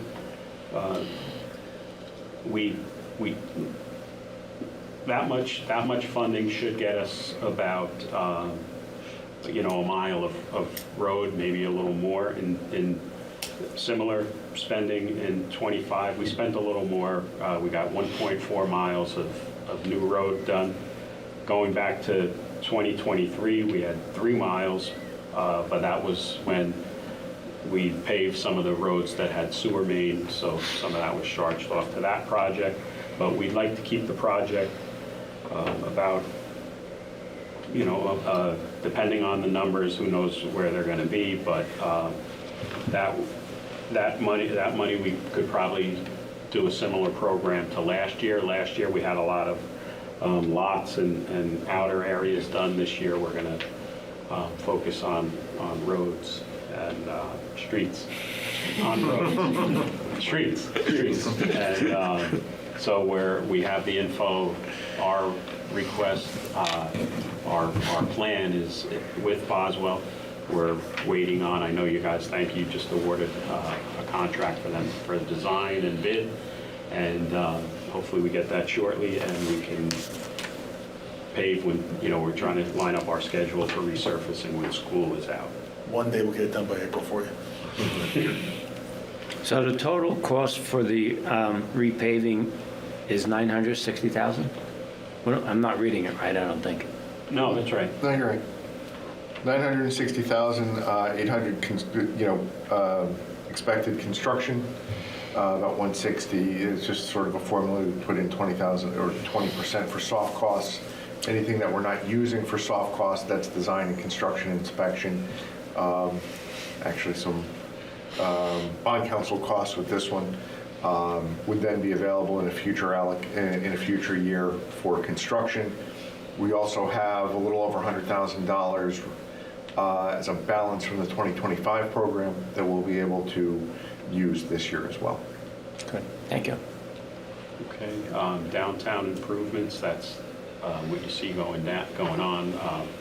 Yalco Ave was done, part of that was grant money, I believe, and we're going to move the program south this year. I believe Basically from Yalco trying to get down to Maple and Terhune. We'll be focusing on one side of the street, and we'll see how much else we can get depending on the cost, the latest cost estimate that Boswell's working on. Okay, we have storm sewer repairs next. I have several known areas and that need some, I would call, minor repairs, and then we're with drainage. We've received grant money, additional funds to continue drainage work in the Pleasureland area. We have outfalls that we have to, after inspections and with DEP and our own inspections, we realized about 20 some odd areas that need some work on outfalls. A lot of it is non-discretionary. These are things that we have to do. So we're looking to move forward with some of those projects. Buildings and grounds, we have mini split cooling unit for the IT room in. And an HVAC replacement on Borough Hall on the roof, and there's I don't know what's this, It's the BPU Clean Energy Program. Right, it's for energy efficient units, and that cost that you see there is, if we receive funding, is likely to come down. We've been successful with other buildings and been able to get that work done under, we've got lighting done, we have other HVAC units done. These units that we're going to be replacing at Borough Hall were last replaced under sort of the first version of the Clean Energy Program back in 2010, 2011 or so. Yeah. So they've reached the end of their lifespan now. The consultant that works through the program with Margin Rothman, I think was just in there's a required energy audit as part of the process. I think they were in to do their field work in preparation for the audit results. And then I think they take that and sort of put it against the program parameters, and they'll let you know what you qualify for. Great. And the last item on this page is overhead garage door replacement for Company 2 Firehouse. There's if you look at the facility, there's 2 doors that are newer, and this older door, it's about at the end of its useful life, and we're looking for a door that'll match the current 2 that they have. It's kind of, there's 2 beautiful, functioning, nice-looking doors, and then we have the third one. So, and that's to change out the rails, the door, and everything. Okay, moving to water, water capital. Kevin, you want to talk about why don't you talk about first some of the things we've done, because I said we'd speak about water later, just the daily operating end of it, Sure. Things you've done last year, and then we can talk about the capital. Yeah, sure. So, And I think David can just give we talked about most of the numbers behind the water and sewer utility budgets in the fall, when you had to do rate setting for this year. But I think it would be helpful that once we talk sort of about the operations and some of the needs there, that David can just give a brief recap on what the changes are in the the budgets themselves and what's going on there with capital. okay, so just to get a little recap of 2025, there's 586 fire hydrants flushed and inspected. Out of those, 3 hydrants were repaired. Excuse me. 11 hydrants were replaced. That also includes one that was actually dated 1934. So we got our money's worth on that one. Approximately 1,800 feet of new water main, 31 curb stops, which is your curb valve, your shutoff valve, were repaired. 3 water main breaks repaired, numerous high bill and leak responses. We do valve checks, so street valve checks, and leak detection, detection program. That's always ongoing. Some of these are state regulated now with the Water Quality Accountability Act.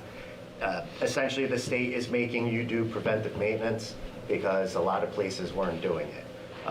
We, again, out of the 586, and we had to replace 11 hydrants.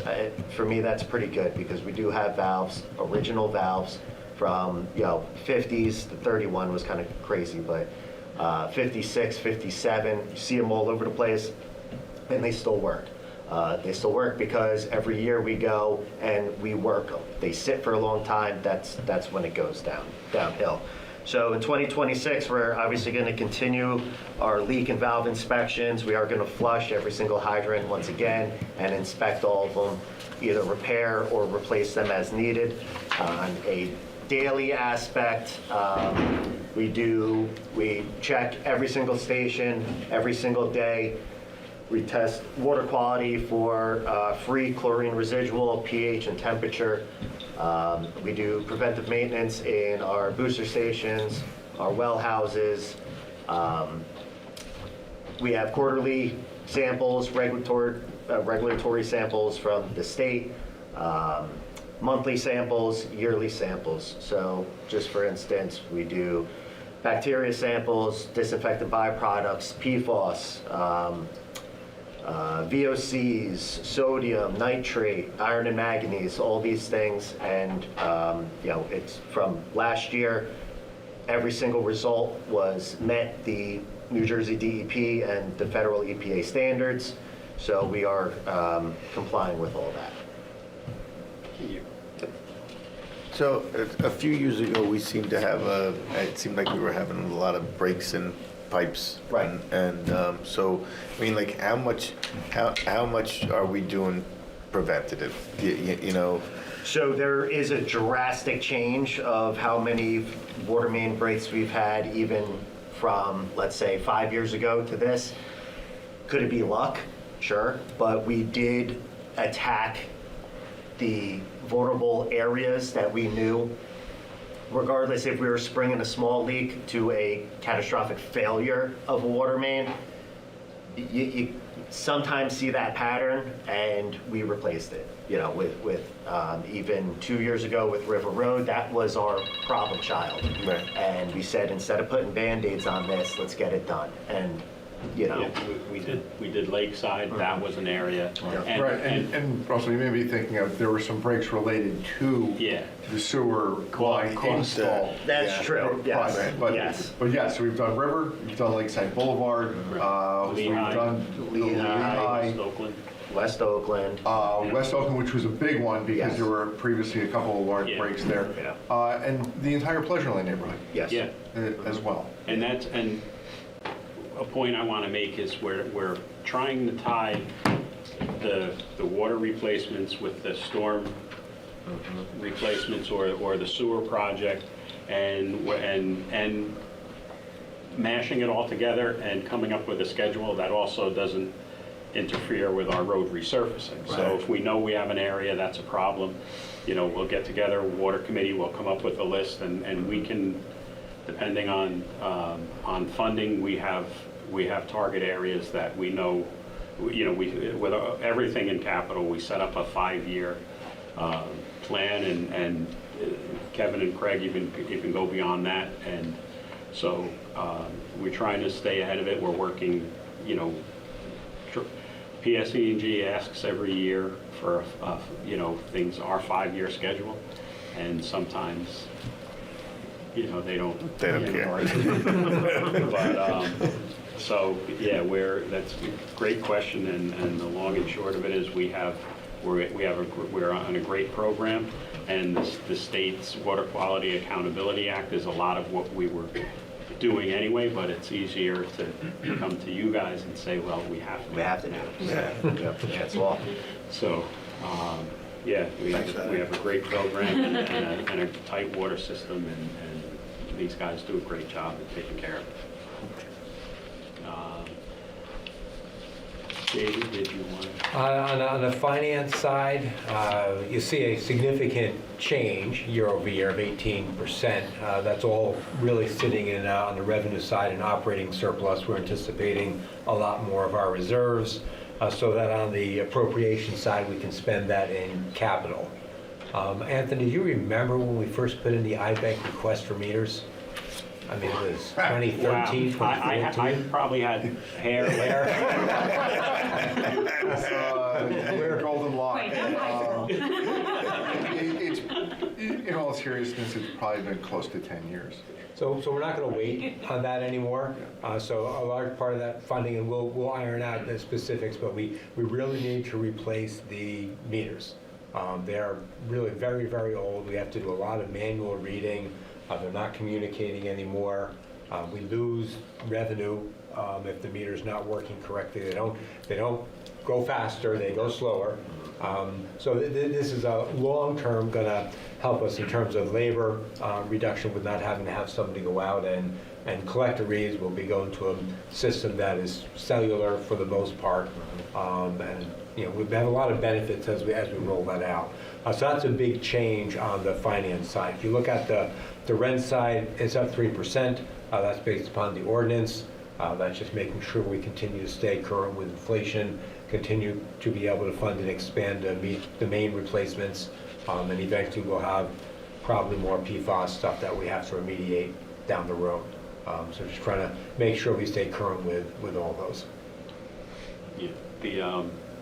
Another thing, Kevin, you want to speak about the water storage tank maintenance? Yeah, so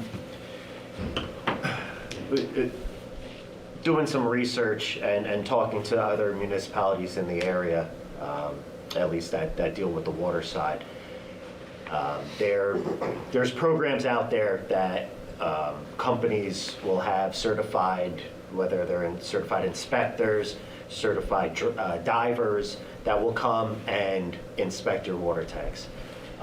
What this company that we've been talking to does is essentially that and kind of plus. So what they have is a set cost. they essentially take over the responsibility of those storage tanks like it's theirs, even though it's ours. The reason that we would go this route is because, let's be real, we don't have licensed divers here. I'm not jumping in. I don't I'm not know. climbing. Yeah, he's not climbing up there. So to get a qualified, again, certified team that, again, multiple surrounding municipalities use and they like, they've never had a problem, we decided to look into that program and have been in talks with them. Yeah, we're still waiting on final numbers, Final numbers, David's waiting on some information. And what a company like this could do, is instead of visually from the outside, and okay, I know it needs to be painted, I can see there's some pitting, the paint system is starting to fail. They put you on a regular schedule of maintenance items, so, I mean, to refurbish a tank could be $500,000-$600,000, and they put you on a maintenance schedule where they spot problems before they happen, and it's a solid number that you can build into the budget, rather than me coming to David or Kevin saying to David, I think 6 or 7 years I'm going to need $1 million to paint 2 tanks. This is an annual maintenance cost that's built in, and once we go through some of the larger items, it'll be a constant run out, and certainly get David and I out of here. and The way they're looking at it and what they're proposing to do this over time with the 6 tanks that we have, we think we should be able to do that without, doing any long-term debt. We should be able to fit it into the operating. We've got debt rolling off the books in 5 or 6 years, so we should be able to manage this program switching over, without a significant increase to the rate and without incurring any debt. So long-term, it'll get us in a much better place in terms of maintaining those assets. good. Okay. Water in, water out. Yeah. The wastewater end, again, within those costs, the appropriation, there's an operating, there's money that we have 3 new pump facilities, a new collection system, but there's an annual cost associated with running those facilities and treating the waste at its final destination at Northwest Bergen Utilities, the Sewer Authority, and I believe that cost this year is about $85,000. 85, yeah. $85,000. And, the debt and areas listed here, that's a David. Yeah, on this one here, you see a 20% decrease. Again, that's in capital and surplus utilization. We used a lot of funding last year to try to do some I&I work to make sure we don't have groundwater getting into the sewer system that we're then paying somebody to treat. I think we've got to continue to do some of that, so we've left some capital money in there for that as well. The debt service, next year will be when we see the big change, when we do the long-term financing. The long-term financing will be getting through this May, and then we'll start to see the changes to the budget long-term and know exactly what that's going to be. But this year, relatively flat.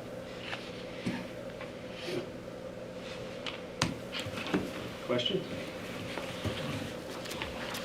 Thank you, everybody. Thank you, Kevin. Thank you. Thank you very much. Thank you. Appreciate everything this year, by the way. It's nice to know when you leave Oakland how good you look at how good you are doing snow removals. When people left Oakland, you realize what other towns are doing. Oh, yeah, especially in the winter. Thank you. That's great. It's like the commercial Ajax was here. It's Yeah. really, it's amazing. Thank you, guys. Yeah. Thank you, everyone. Yeah. Craig, appreciate you doing that, trying to figure out the truck. We could save the truck for 2 more years. Oh, 2004? Does anybody need to take a break, or do you want to keep going? I said we keep going. All right, next up is the fire department. Have a good night.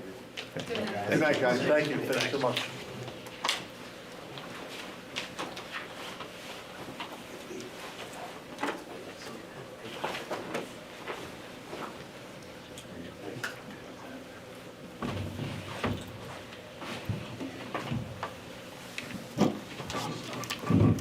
Both of these guys, that's too many pictures.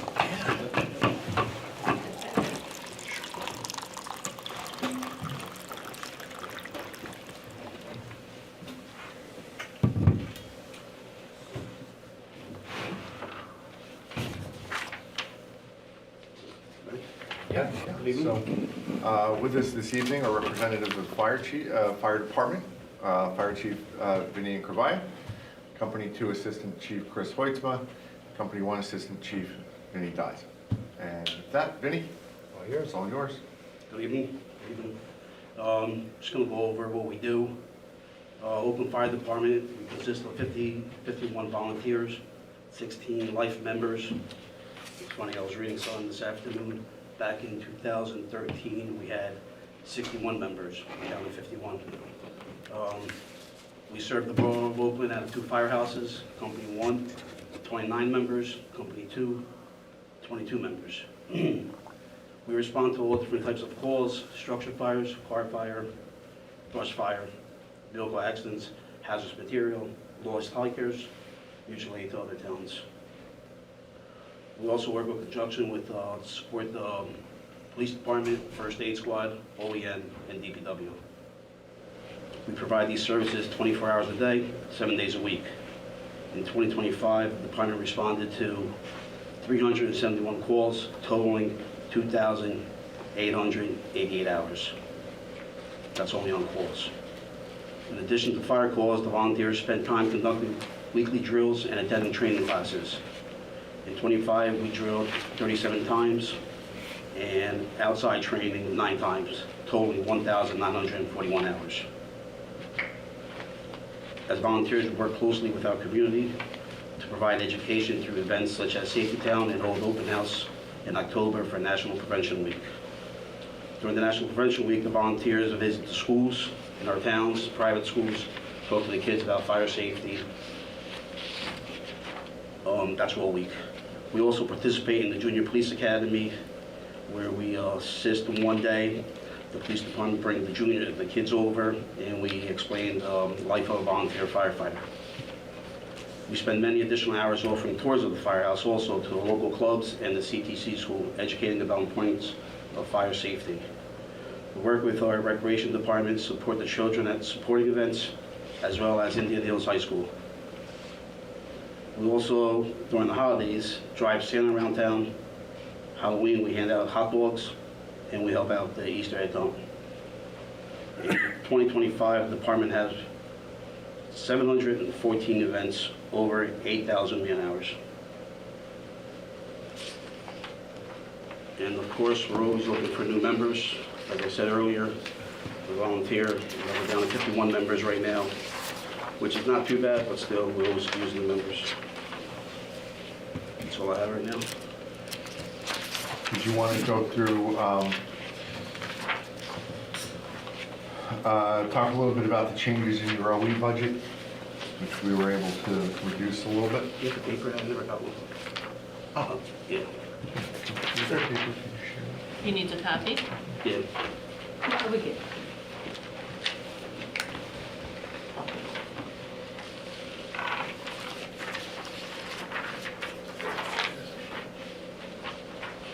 So we brought the budget down to those 6. And This is your capital, so you have it. oh, it's capital. About the one. Do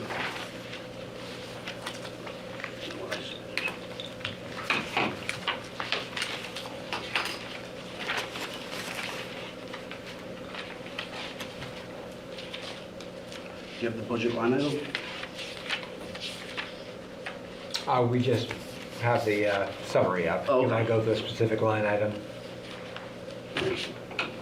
Yeah, so we reduced our line item 6.4%. We're able to cut some stuff out. Of course, we have training in there. We are purchasing, at the end of the year, a new apparatus, which hopefully maintenance will go down on the older apparatus, because we're going to get a new one. So that. Salary and wage, we did talk about the increases that you're proposing for. Yes, the officers receive a stipend every year. We haven't gotten, the stipend has been the same for the last 10 years. So I asked for an increase in stipend pay, and also the firefighters get clothing allowance. I've asked for an increase in clothing allowance, you know, it's been over 10 years, so. Yeah, in the OE, there were, just reviewing it again here, there were a lot of particular line item adjustments and some cost savings in the area of what we needed to spend on equipment testing, equipment itself, and some contracted services. So we're basically just kind of taking a multi-year view in what you know, the department's been able to do just to economize a little bit. We're able to reduce the OE. Capital? Capital. Standpipe, high-rise packs. What that is, you know, with all the new buildings going up, buildings at the industrial park, standpipe, high-rise pack. It's hose with the appliances. It's a kit altogether. Right now, we have a big shift. You know, we just grabbed a bunch of stuff, we put it together. This is a brand new pack for all 3 apparatus. That's what that is. So you go into a building, one of the bigger buildings in the industrial park, you have to go hit a sprinkler system, sprinklers in the middle, everything's right there for you. You have your whole pack. Rescue tools. Last year we got some rescue tools, battery operated. Obvious, everything's going with battery nowadays. Lighter weight, cutting force is much heavier, better cutting force. That's right, rescue tools for the rescue truck. Fire hose and nozzles, that's for the new engine. Hoses need to be replaced. We have every year it gets tested. We have a few that fill every year, so we're getting low on supplies, so I figure we get a new apparatus. Let's get all brand new fire hose so we know everything is brand new for maintenance. And then replace fire apparatus, the funding every year. Rich, you want to talk about that? The 2,000, bring it up to 250? Yeah, and I hit on this the other night somewhat too, but just to recap, for probably the better part of a decade or more now, we've been putting aside $200,000 a year. With the idea there is that we try to pre-fund the purchases so that we don't need to incur debt. You know, several years ago, probably 2019 now, that we ordered the ladder truck. And that was what, $1.2 million. We were able to pay cash for that because we have this mechanism here. But with the increases in the fire apparatus industry, with consolidation, with cost increases that for years now are outstripping inflation, we don't think that $200,000 is sufficient anymore as an annual allocation. And we just spoke with Vinny about updating sort of a cost projection on the current apparatus replacement schedule, so we can sort of hone in on that number. But we know that the $200,000 will not be sufficient long term. So this is sort of a step towards getting to a new level of funding. That's a 20-year replacement schedule? Depends on the vehicle, because this fund is really meant, the big ticket items are your fire engines, your ladder truck. Those have at least a 20-year lifespan. I think if you look back, we've probably been extending that out 2-3 years before we're replacing. Certain other vehicles, like the fire chief's vehicles and the smaller pieces of equipment, don't have a 20-year lifespan. We're replacing them more frequently than that. Rescue has 25 years. 25 years? Yeah. And your vehicle is about 10? Yes. Yeah. And with the two assistant chief's vehicles, they're about 10 years old. They're going to be 10 years old, 2026. We can't get the Kia fire engines. We can't. The electric one? And when you get the new trucks, they're outfitted with everything to have a command center at the scene, right? They come with all other computers, or are there any upgrades there? Usually, I mean, chief guys could probably, when you go for a new chief's car, usually outfit it with radios, He's got a command center in the back. So pretty much each chief's vehicle is set up identical. So if one of us is there and all three of us is there, you know, we have the capability to run a fire scene from either one of them. So when we do the chief's cars, they'll be done that way.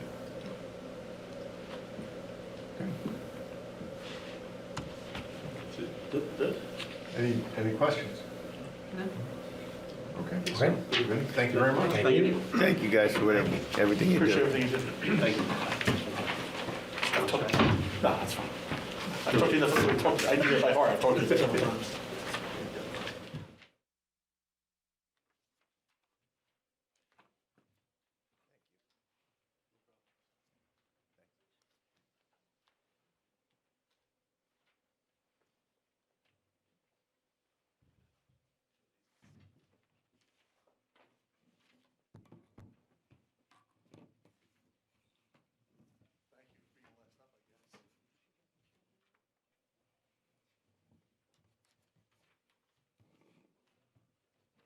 Don't you coach baseball? Was that? Don't you coach baseball? Very nervous about that. Oh, that's all. You think I'm going to be the first base coach, and I'm just sending everybody. They're going. All right, last but certainly not least, we have the police department here. So let me make some introductions. Chief Tim Keenan, make sure I get the titles right here. Acting Captain Stephen Brock, Acting Lieutenant Michael Griffin, and IT Coordinator, wearing a different hat for this presentation, our IT Coordinator, Vincent Dyes. And with that, Chief, let me turn it over to you. All right, thank you. So the first thing I want to touch on is just the makeup of the police department. Currently, we have 23 officers effective manpower. What that means is that we have 23 officers that are road ready, can respond to calls. We have 2 more officers that are currently in training.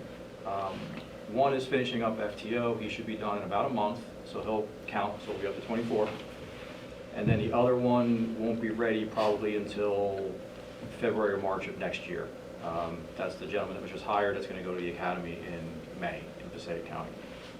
So currently, our effective manpower is 23, but our actual number is 25 on the books. Now, ideally, to be fully staffed, we should be around 27. Currently, with our number of 23, that gives us 4 squads. Each squad has 4 officers, and then so that's 16, and above that would be the command staff, 2 in the traffic bureau, 2 in the detective bureau, and 1 in traffic. Now, this year, we also have 3 officers retiring. We have a lieutenant that's going to leave, that includes myself, and a senior patrol officer. So we're going to lose 3 more effective. Now, I know we've discussed in the past the lag time with hiring. When you hire somebody, it's roughly 9 months before they actually count towards manpower by the time they go to the police academy and complete our FTO program.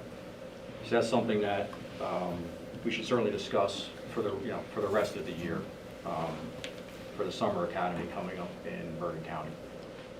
Now, the makeup of the department is we have a chief, a captain, 2 lieutenants, we have 4 squads, each with a sergeant and 3 patrol officers. There's a traffic officer, and then we have the detective bureau, which is just 2 officers. It's a detective sergeant and a detective.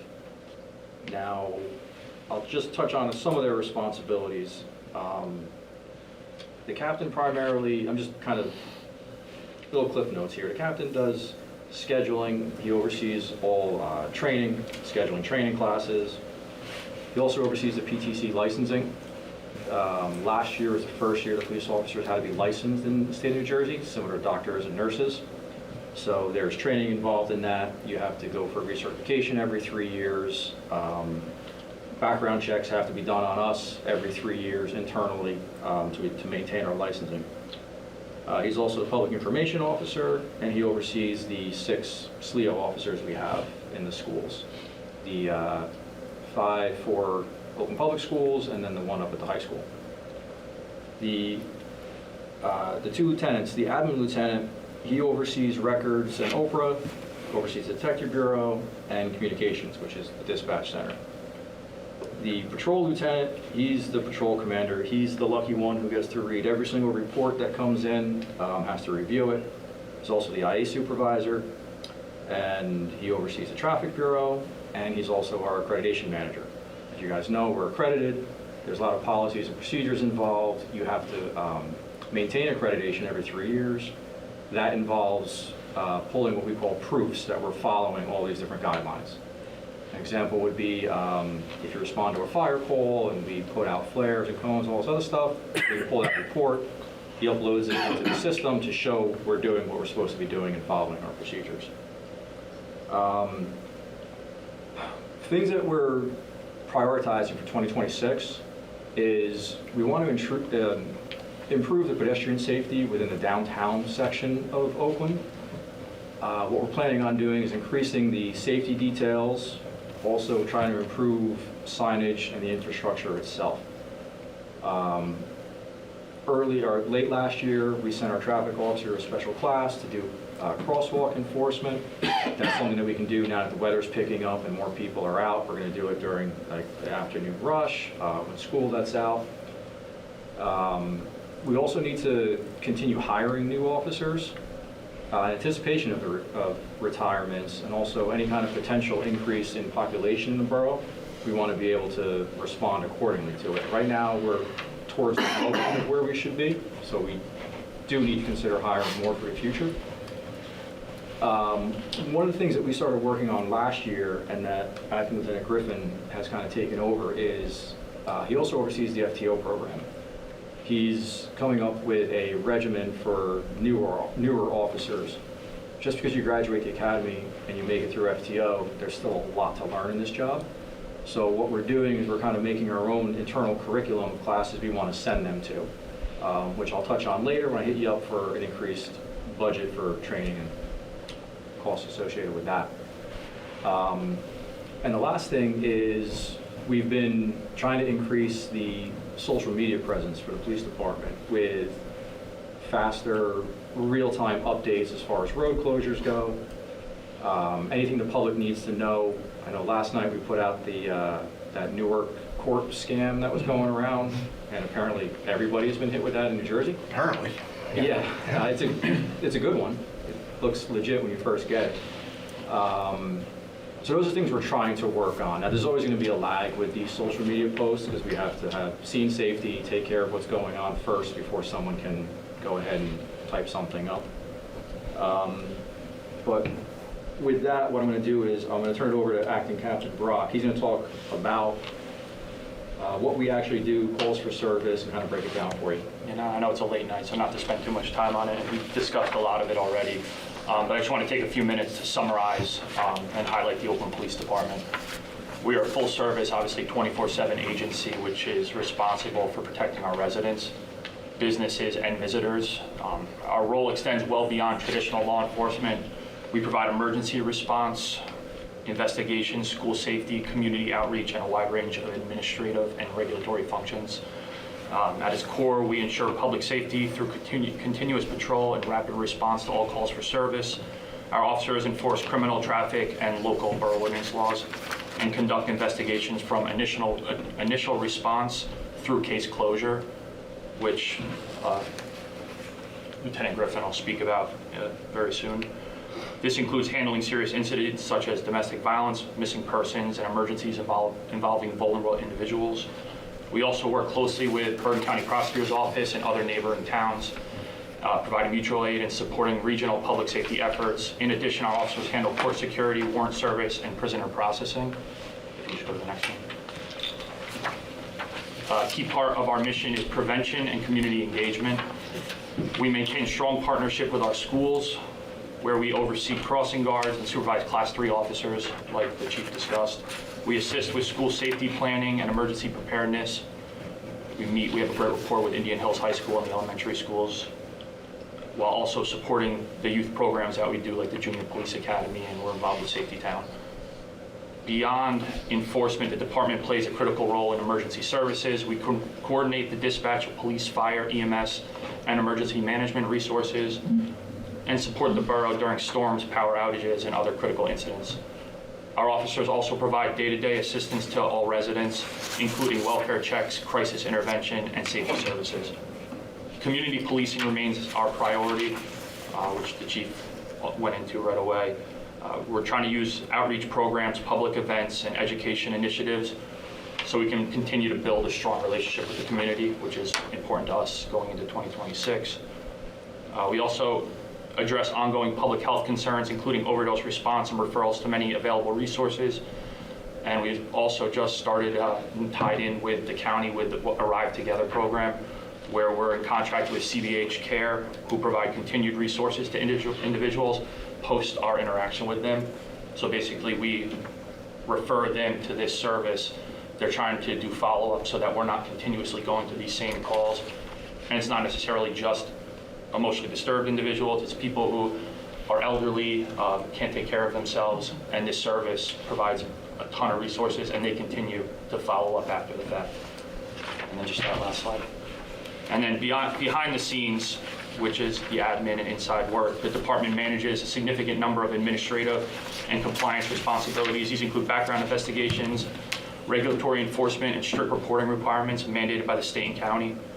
We obviously maintain internal affairs function, policy compliance, and ongoing officer training to meet evolving professional standards. And we also manage, with the help of IT DIES, we do a lot with the body-worn cameras, redactions, department technology, and with the help of Craig and the DPW, all our fleet and equipment maintenance, which we're involved in purchasing, ordering, and helping them with assistance of maintaining them. Lastly, all these responsibilities require appropriate staffing, training, and investment in equipment and technology. As policing continues to evolve, so do the demands related to transparency, accountability, and operational readiness. And then just the next slide. So I just wanted to highlight real quick some of the calls that we went on in 2025, just to highlight statistics. In total, in 2025, we went on 19,070 or had 19,070 calls for service. We handled 572 911 calls. We assisted with the fire department on 374 calls, 128 welfare checks, 845 medical assists, which is us responding there first for the most part, 335 total alarms. We logged in 1,470 property checks throughout the town, whether it's buildings, any other enforcement areas we need to check on. 765 school checks. We had 97 adult arrests, including 21 DUIs. We basically tagged 62 public education type services, and as well as had 205 assist other agency calls. And then my last thing I wanted to talk about real quick was just a little bit about traffic statistics, which I didn't touch on the last one. In 2025 was 3,198 motor vehicle stops alone. We had 237 motor vehicle complaints that we handle, 152 parking complaints, 390 motor vehicle crashes, which involved doing the entire crash investigation on our end, 199 disabled vehicles, and then we conducted 323 self-initiated traffic enforcement details and 347 radar enforcement details. And then just on the right there, just dealing with Traffic Officer Burns, Joe Burns, who does a great job. We just had some goals that we spoke with together, and he touched a few of them, which is enhanced traffic enforcement, reduce motor vehicle crashes by being proactive, expand traffic safety education to the community and the schools, and participate in state and national traffic safety campaigns, strengthen community engagement, maintain equipment and training, and remain involved and proactive in Oakland development plans to ensure traffic flow, roadway safety, and pedestrian considerations are addressed during the planning and approval process, which you guys are obviously in the midst of dealing with these new projects coming into town. Our traffic officer works diligently with Boswell, all the developers, to find out what is good and what is bad about these developments. And then lastly, I was going to turn it over to Acting Lieutenant Griffin. I'll just talk briefly about the Detective Bureau and what they do behind the scenes. Currently, the Detective Bureau is staffed by only 2 officers. Like Chief Keenan said, we have a detective and a detective sergeant. And a lieutenant is assigned to oversee and manage them. Despite its small size, the Bureau is responsible for a wide range of investigations and administrative functions that require a significant amount of time and follow-up.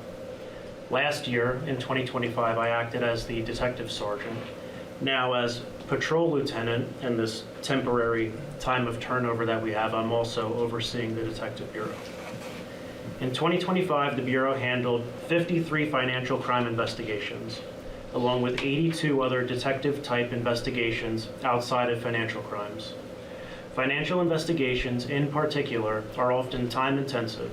These cases regularly involve subpoenas, bank records, video review, interviews, surveillance, evidence collection, case preparation, and coordination with outside agencies.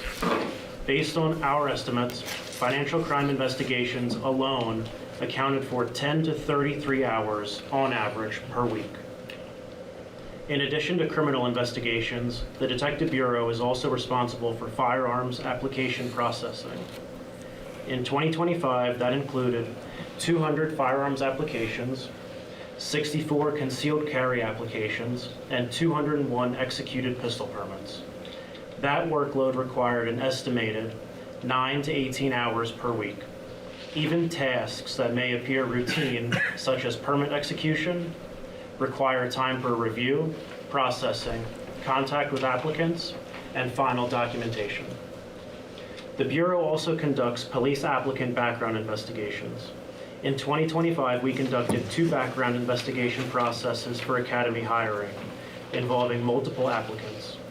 That process included interviews, database research, home visits, neighborhood surveys, reference checks, and employment verification. Those investigations typically average between 100 and 200 hours. More importantly, that work is usually compressed into a 1 to 2 month period, which means a substantial amount of Bureau time is redirected away from other investigations during those windows. All of this is, of course, in addition to the other responsibilities of the Detective Bureau, not specifically mentioned here tonight. My goal is just to share this with the community so that everyone can see what happens behind the scenes in the Bureau. Thank you. Thank you. All right, would you like me to go through like each line item, or how do you want to? I think talk about, I mean, we hit on the salary and wage stuff at the last meeting in terms of it, accounting for all contractual increases, step movements, longevity, and any other adjustments that needed to be made to implement the terms of the labor agreement. It takes into account the projected retirements and replacements of those officers for partial year. But I think, Tim, if you could focus on the OE and what's basically the change behind those numbers, right? Because I was just sort of looking at it again. There's a lot that are changing, 500 here, $1,000 there. But talk about some of the main themes, which I know, we're talking about training. We're talking a lot about IT-related items. So I think it'd probably be best to focus on that because that's what's really driving the increases here. Okay. Could you go to this slide that has the O&E breakdown? I cannot. Oh, you don't have it? That's it. All right. How good's that memory? I'm sorry? How good's your memory? I already had it too. Yeah. Okay. So I know the largest increase was the training. That is mainly tied to having younger officers. All the classes we send them to cost money. Now, so Bergen County does offer some free classes. They fill up quick. We have more officers that we get into the classes. So a lot of times we have to pay to send them to different classes. So that was a driving factor with that. We also have online training that we do through Power DMS to maintain our accreditation standards. Those modules for the year are roughly $9,000. That was pulled from contracted services, correct, Ben? And put into our training budget. So that's why our training budget went, we were originally asking for about $15,000. It jumped up to $24,000 and change, and that was the driving cost. We moved it. It's more appropriate in training than it would be in contracted services. Right, and those training modules, I think, were about $8,500 or so with the Rogers Group and through Power DMS. Also PTC licensing. Yeah, so now also when an officer graduates the police academy, we have to pay a one-time fee to the PTC of $500 for them to get their license. So that's also coming out of the training budget. So we anticipated how many new hires we would have roughly and added that in. So that's why that line item jumped from about 12,000 to 24,000. So if I understand you, you're doing the same amount of training you did this year. The budget changes, you just move stuff around. Right.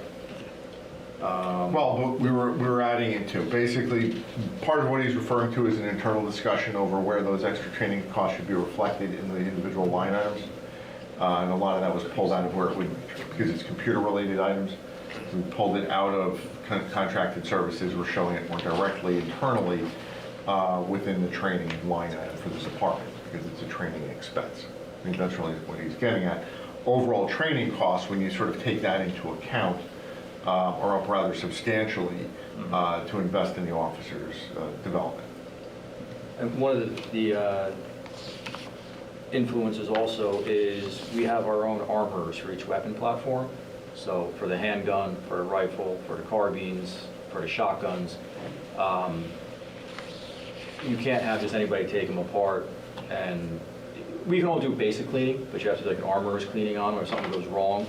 If a part on the gun needs replacement, it has to be done by a certified armorer. And those courses, they have to get renewed every 2 to 3 years, and they're $500 to $700 each course per weapon platform. So that's also getting rolled into this now too.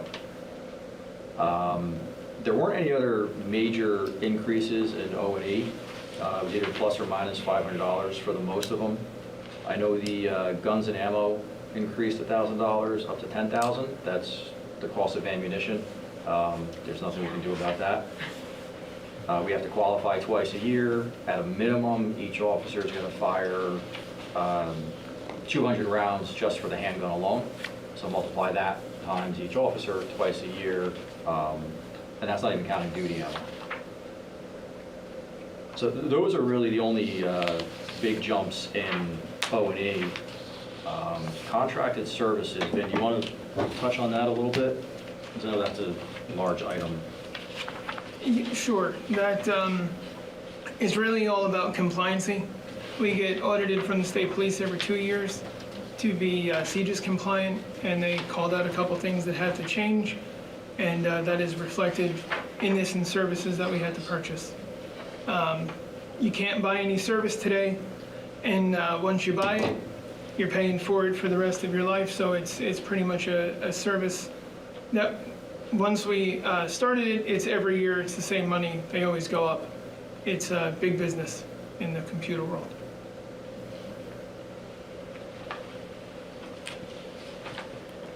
Do you have any questions about O&E or any line items, or we go to capital? Well, I think, does council have any questions? Okay. I just want to... Just a reminder on the SLEOs, every dime they spend, we get reimbursed by the school. You know, so that's a wash. Those budgets goes up and down based upon what we negotiate, what we spent, and then try to kind of get those numbers to be in line with what we're doing in terms of revenue, so we don't have excess on either side, but they're a wash for us. And I just want to point out, again, sort of talking about the technology that's used to support the police department. I mean, it's everything from, you know, your CAD system software to specialized software for evidence maintenance, right? I mean, it runs the gamut. It's hard to think of probably an aspect of modern policing where there isn't some level of technology and technology support and related cost for that, whether it's internal security protections and base operations to everything that you need in the car, both the hardware and the software for the camera systems and the computer systems and everything like that. So it's something that's, you know, fundamentally different than what some people may still think of as policing and how they go about doing their jobs. And likewise, you heard about the financial crimes. 20 years ago, Tim, how much time was spent by the Detective Bureau on financial crimes? 20 minutes. Because it didn't have exist. it, Right. right? It didn't exist. Yeah. So it wasn't like it is now. Now it's a major driver of your workload. Right? So the goal of policing is the same. How do you do it, and what you're tasked for continues to evolve. So one of the things that I would like to touch on, since we put the firewall in service here, which was about 1.5 years ago, we've had 1.7 million attempts to gain access into this building. That it has successfully stopped.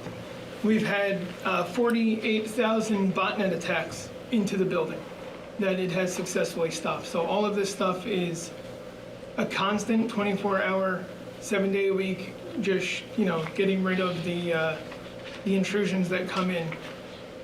And it's more than just that. It's every officer has email. We get thousands of spam emails. Just this week, I was spearphished for the first time ever on my personal cell phone, trying to gain access with credentials. So it's constantly evolving, it's constantly changing, and unfortunately, it's constantly costing more money to continue moving forward. Tim, you want to move on to address the capital items? Sure. The first item on the capital is to replace 2 patrol vehicles. What our plan is this year is to obtain 2 vehicles, 1 fully outfitted patrol vehicle, and then an admin car. If we have flexibility to do that, we're looking at ways to try to keep the budget down and cut costs.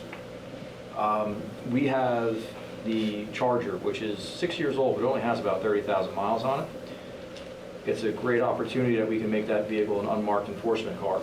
That'll also help us with pedestrian issues in town, some of the hot spots we can sit on. You're not sitting in a marked unit where people aren't going to see you as obviously.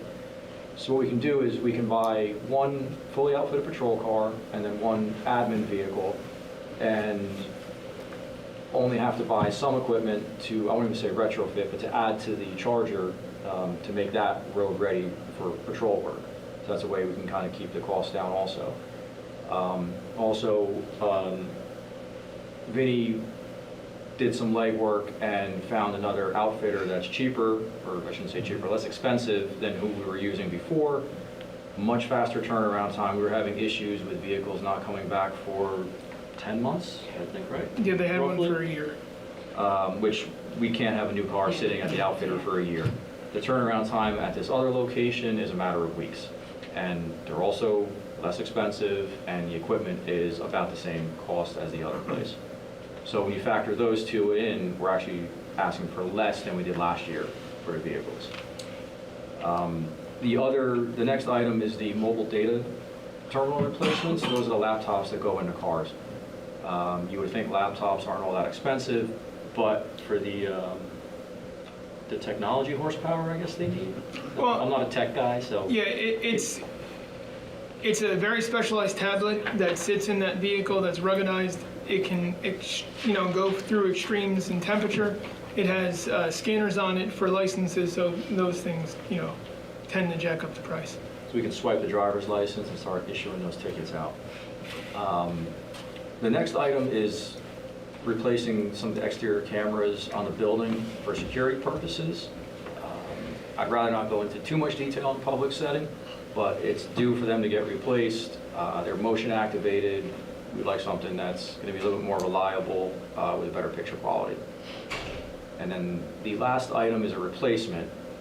2 years ago, our speed trailer was parked on the side of a road in town, and it got struck by a vehicle and totally demolished. I know the insurance company gave a little bit of money, not that much, but we're looking to replace it.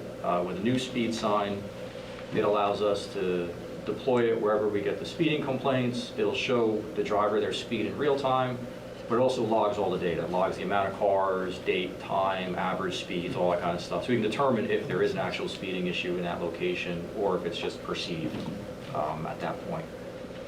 So those are the only 4 things that we're asking for. We spent the last few months kind of going over internally needs versus wants and kind of cutting out things that we didn't really feel were absolutely necessary at this point. So that is where we're at. The body cameras, this is a second replacement, didn't replace the body cameras? They went in service in '22, and we had 1 replacement of that entire line with a new model. We didn't like the old ones. They were atrocious. Yeah. It was every day, multiple officers They having were- issues. They wouldn't even hold a powder from a habit shift. They turned into paperweights. That was that. Okay, any other questions for the representatives from the police department? Okay.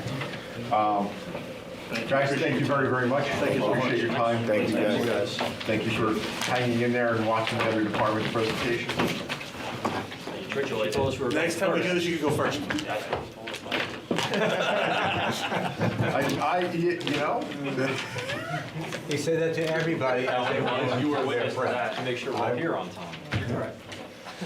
See you on the It rec wasn't you field. we were worried about being late, let's be honest. I'll see you on the rec field.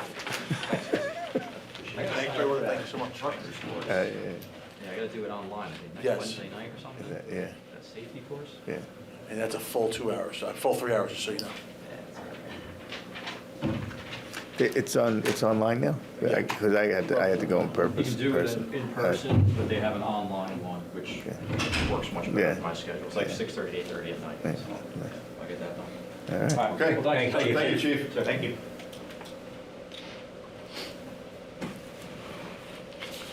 Okay, so that concludes the departmental presentations. So the question we have is statutorily, the budget needs to be introduced by the first meeting after the end of March. We would like to be able to introduce next week, which would put us in a position to adopt at the second meeting in April. Is everybody comfortable proceeding with introduction next week? I am. Yeah. Yeah, Okay. I think this was a nice budget. Also, I think the departments are extremely responsible in their asks. Then I'd mentioned this the other night, they really are. I think we know, we've done this long enough now. I think they know what I'm looking for. I'm not looking for them to shortchange themselves coming into the process, because I don't think the public winds up being well served by that. But, we have these discussions in our one-on-one where we really get into the line items and what's happening, justify your increase. Hey, last 5 years, you've only spent half of your budget line. We're gonna have to, economize somewhat here, or there's an opportunity to, so we get into those, very sort of honest discussion. But so if everybody's comfortable, we will prepare the budget introduction for next week. There'll be a whole section on the budget. We sent out the draft agenda earlier today. There's a whole section on the budget on that agenda. So it'll be the cap rate ordinance introduction, reading the budget by title.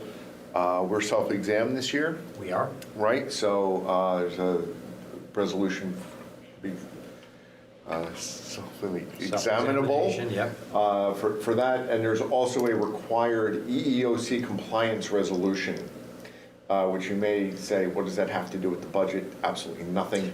But it is a requirement that the state puts on that, hey, you certify that you're EEOC compliant. Wendy and I spoke, I think what we're going to do from now on is just do that at the reorg meeting as one of the policy consent agenda items. But you'll see that as well, and then you'll have the resolution actually to introduce. And that would put us in a position, again, of the public hearing at the end of April. In the meantime, depending on everybody's schedule, we can have continued discussion on capital, continued discussion on anything else you'd like to talk about, in that interim period. All right. Looking good. Back to you, Russ. All right, what we got, this is it. And, our next meeting's going to be on the 24th. Can I get a motion to adjourn? So moved. Second. All in favor? Aye. Thank you, everyone. We stay. We have to stay. We have a quorum.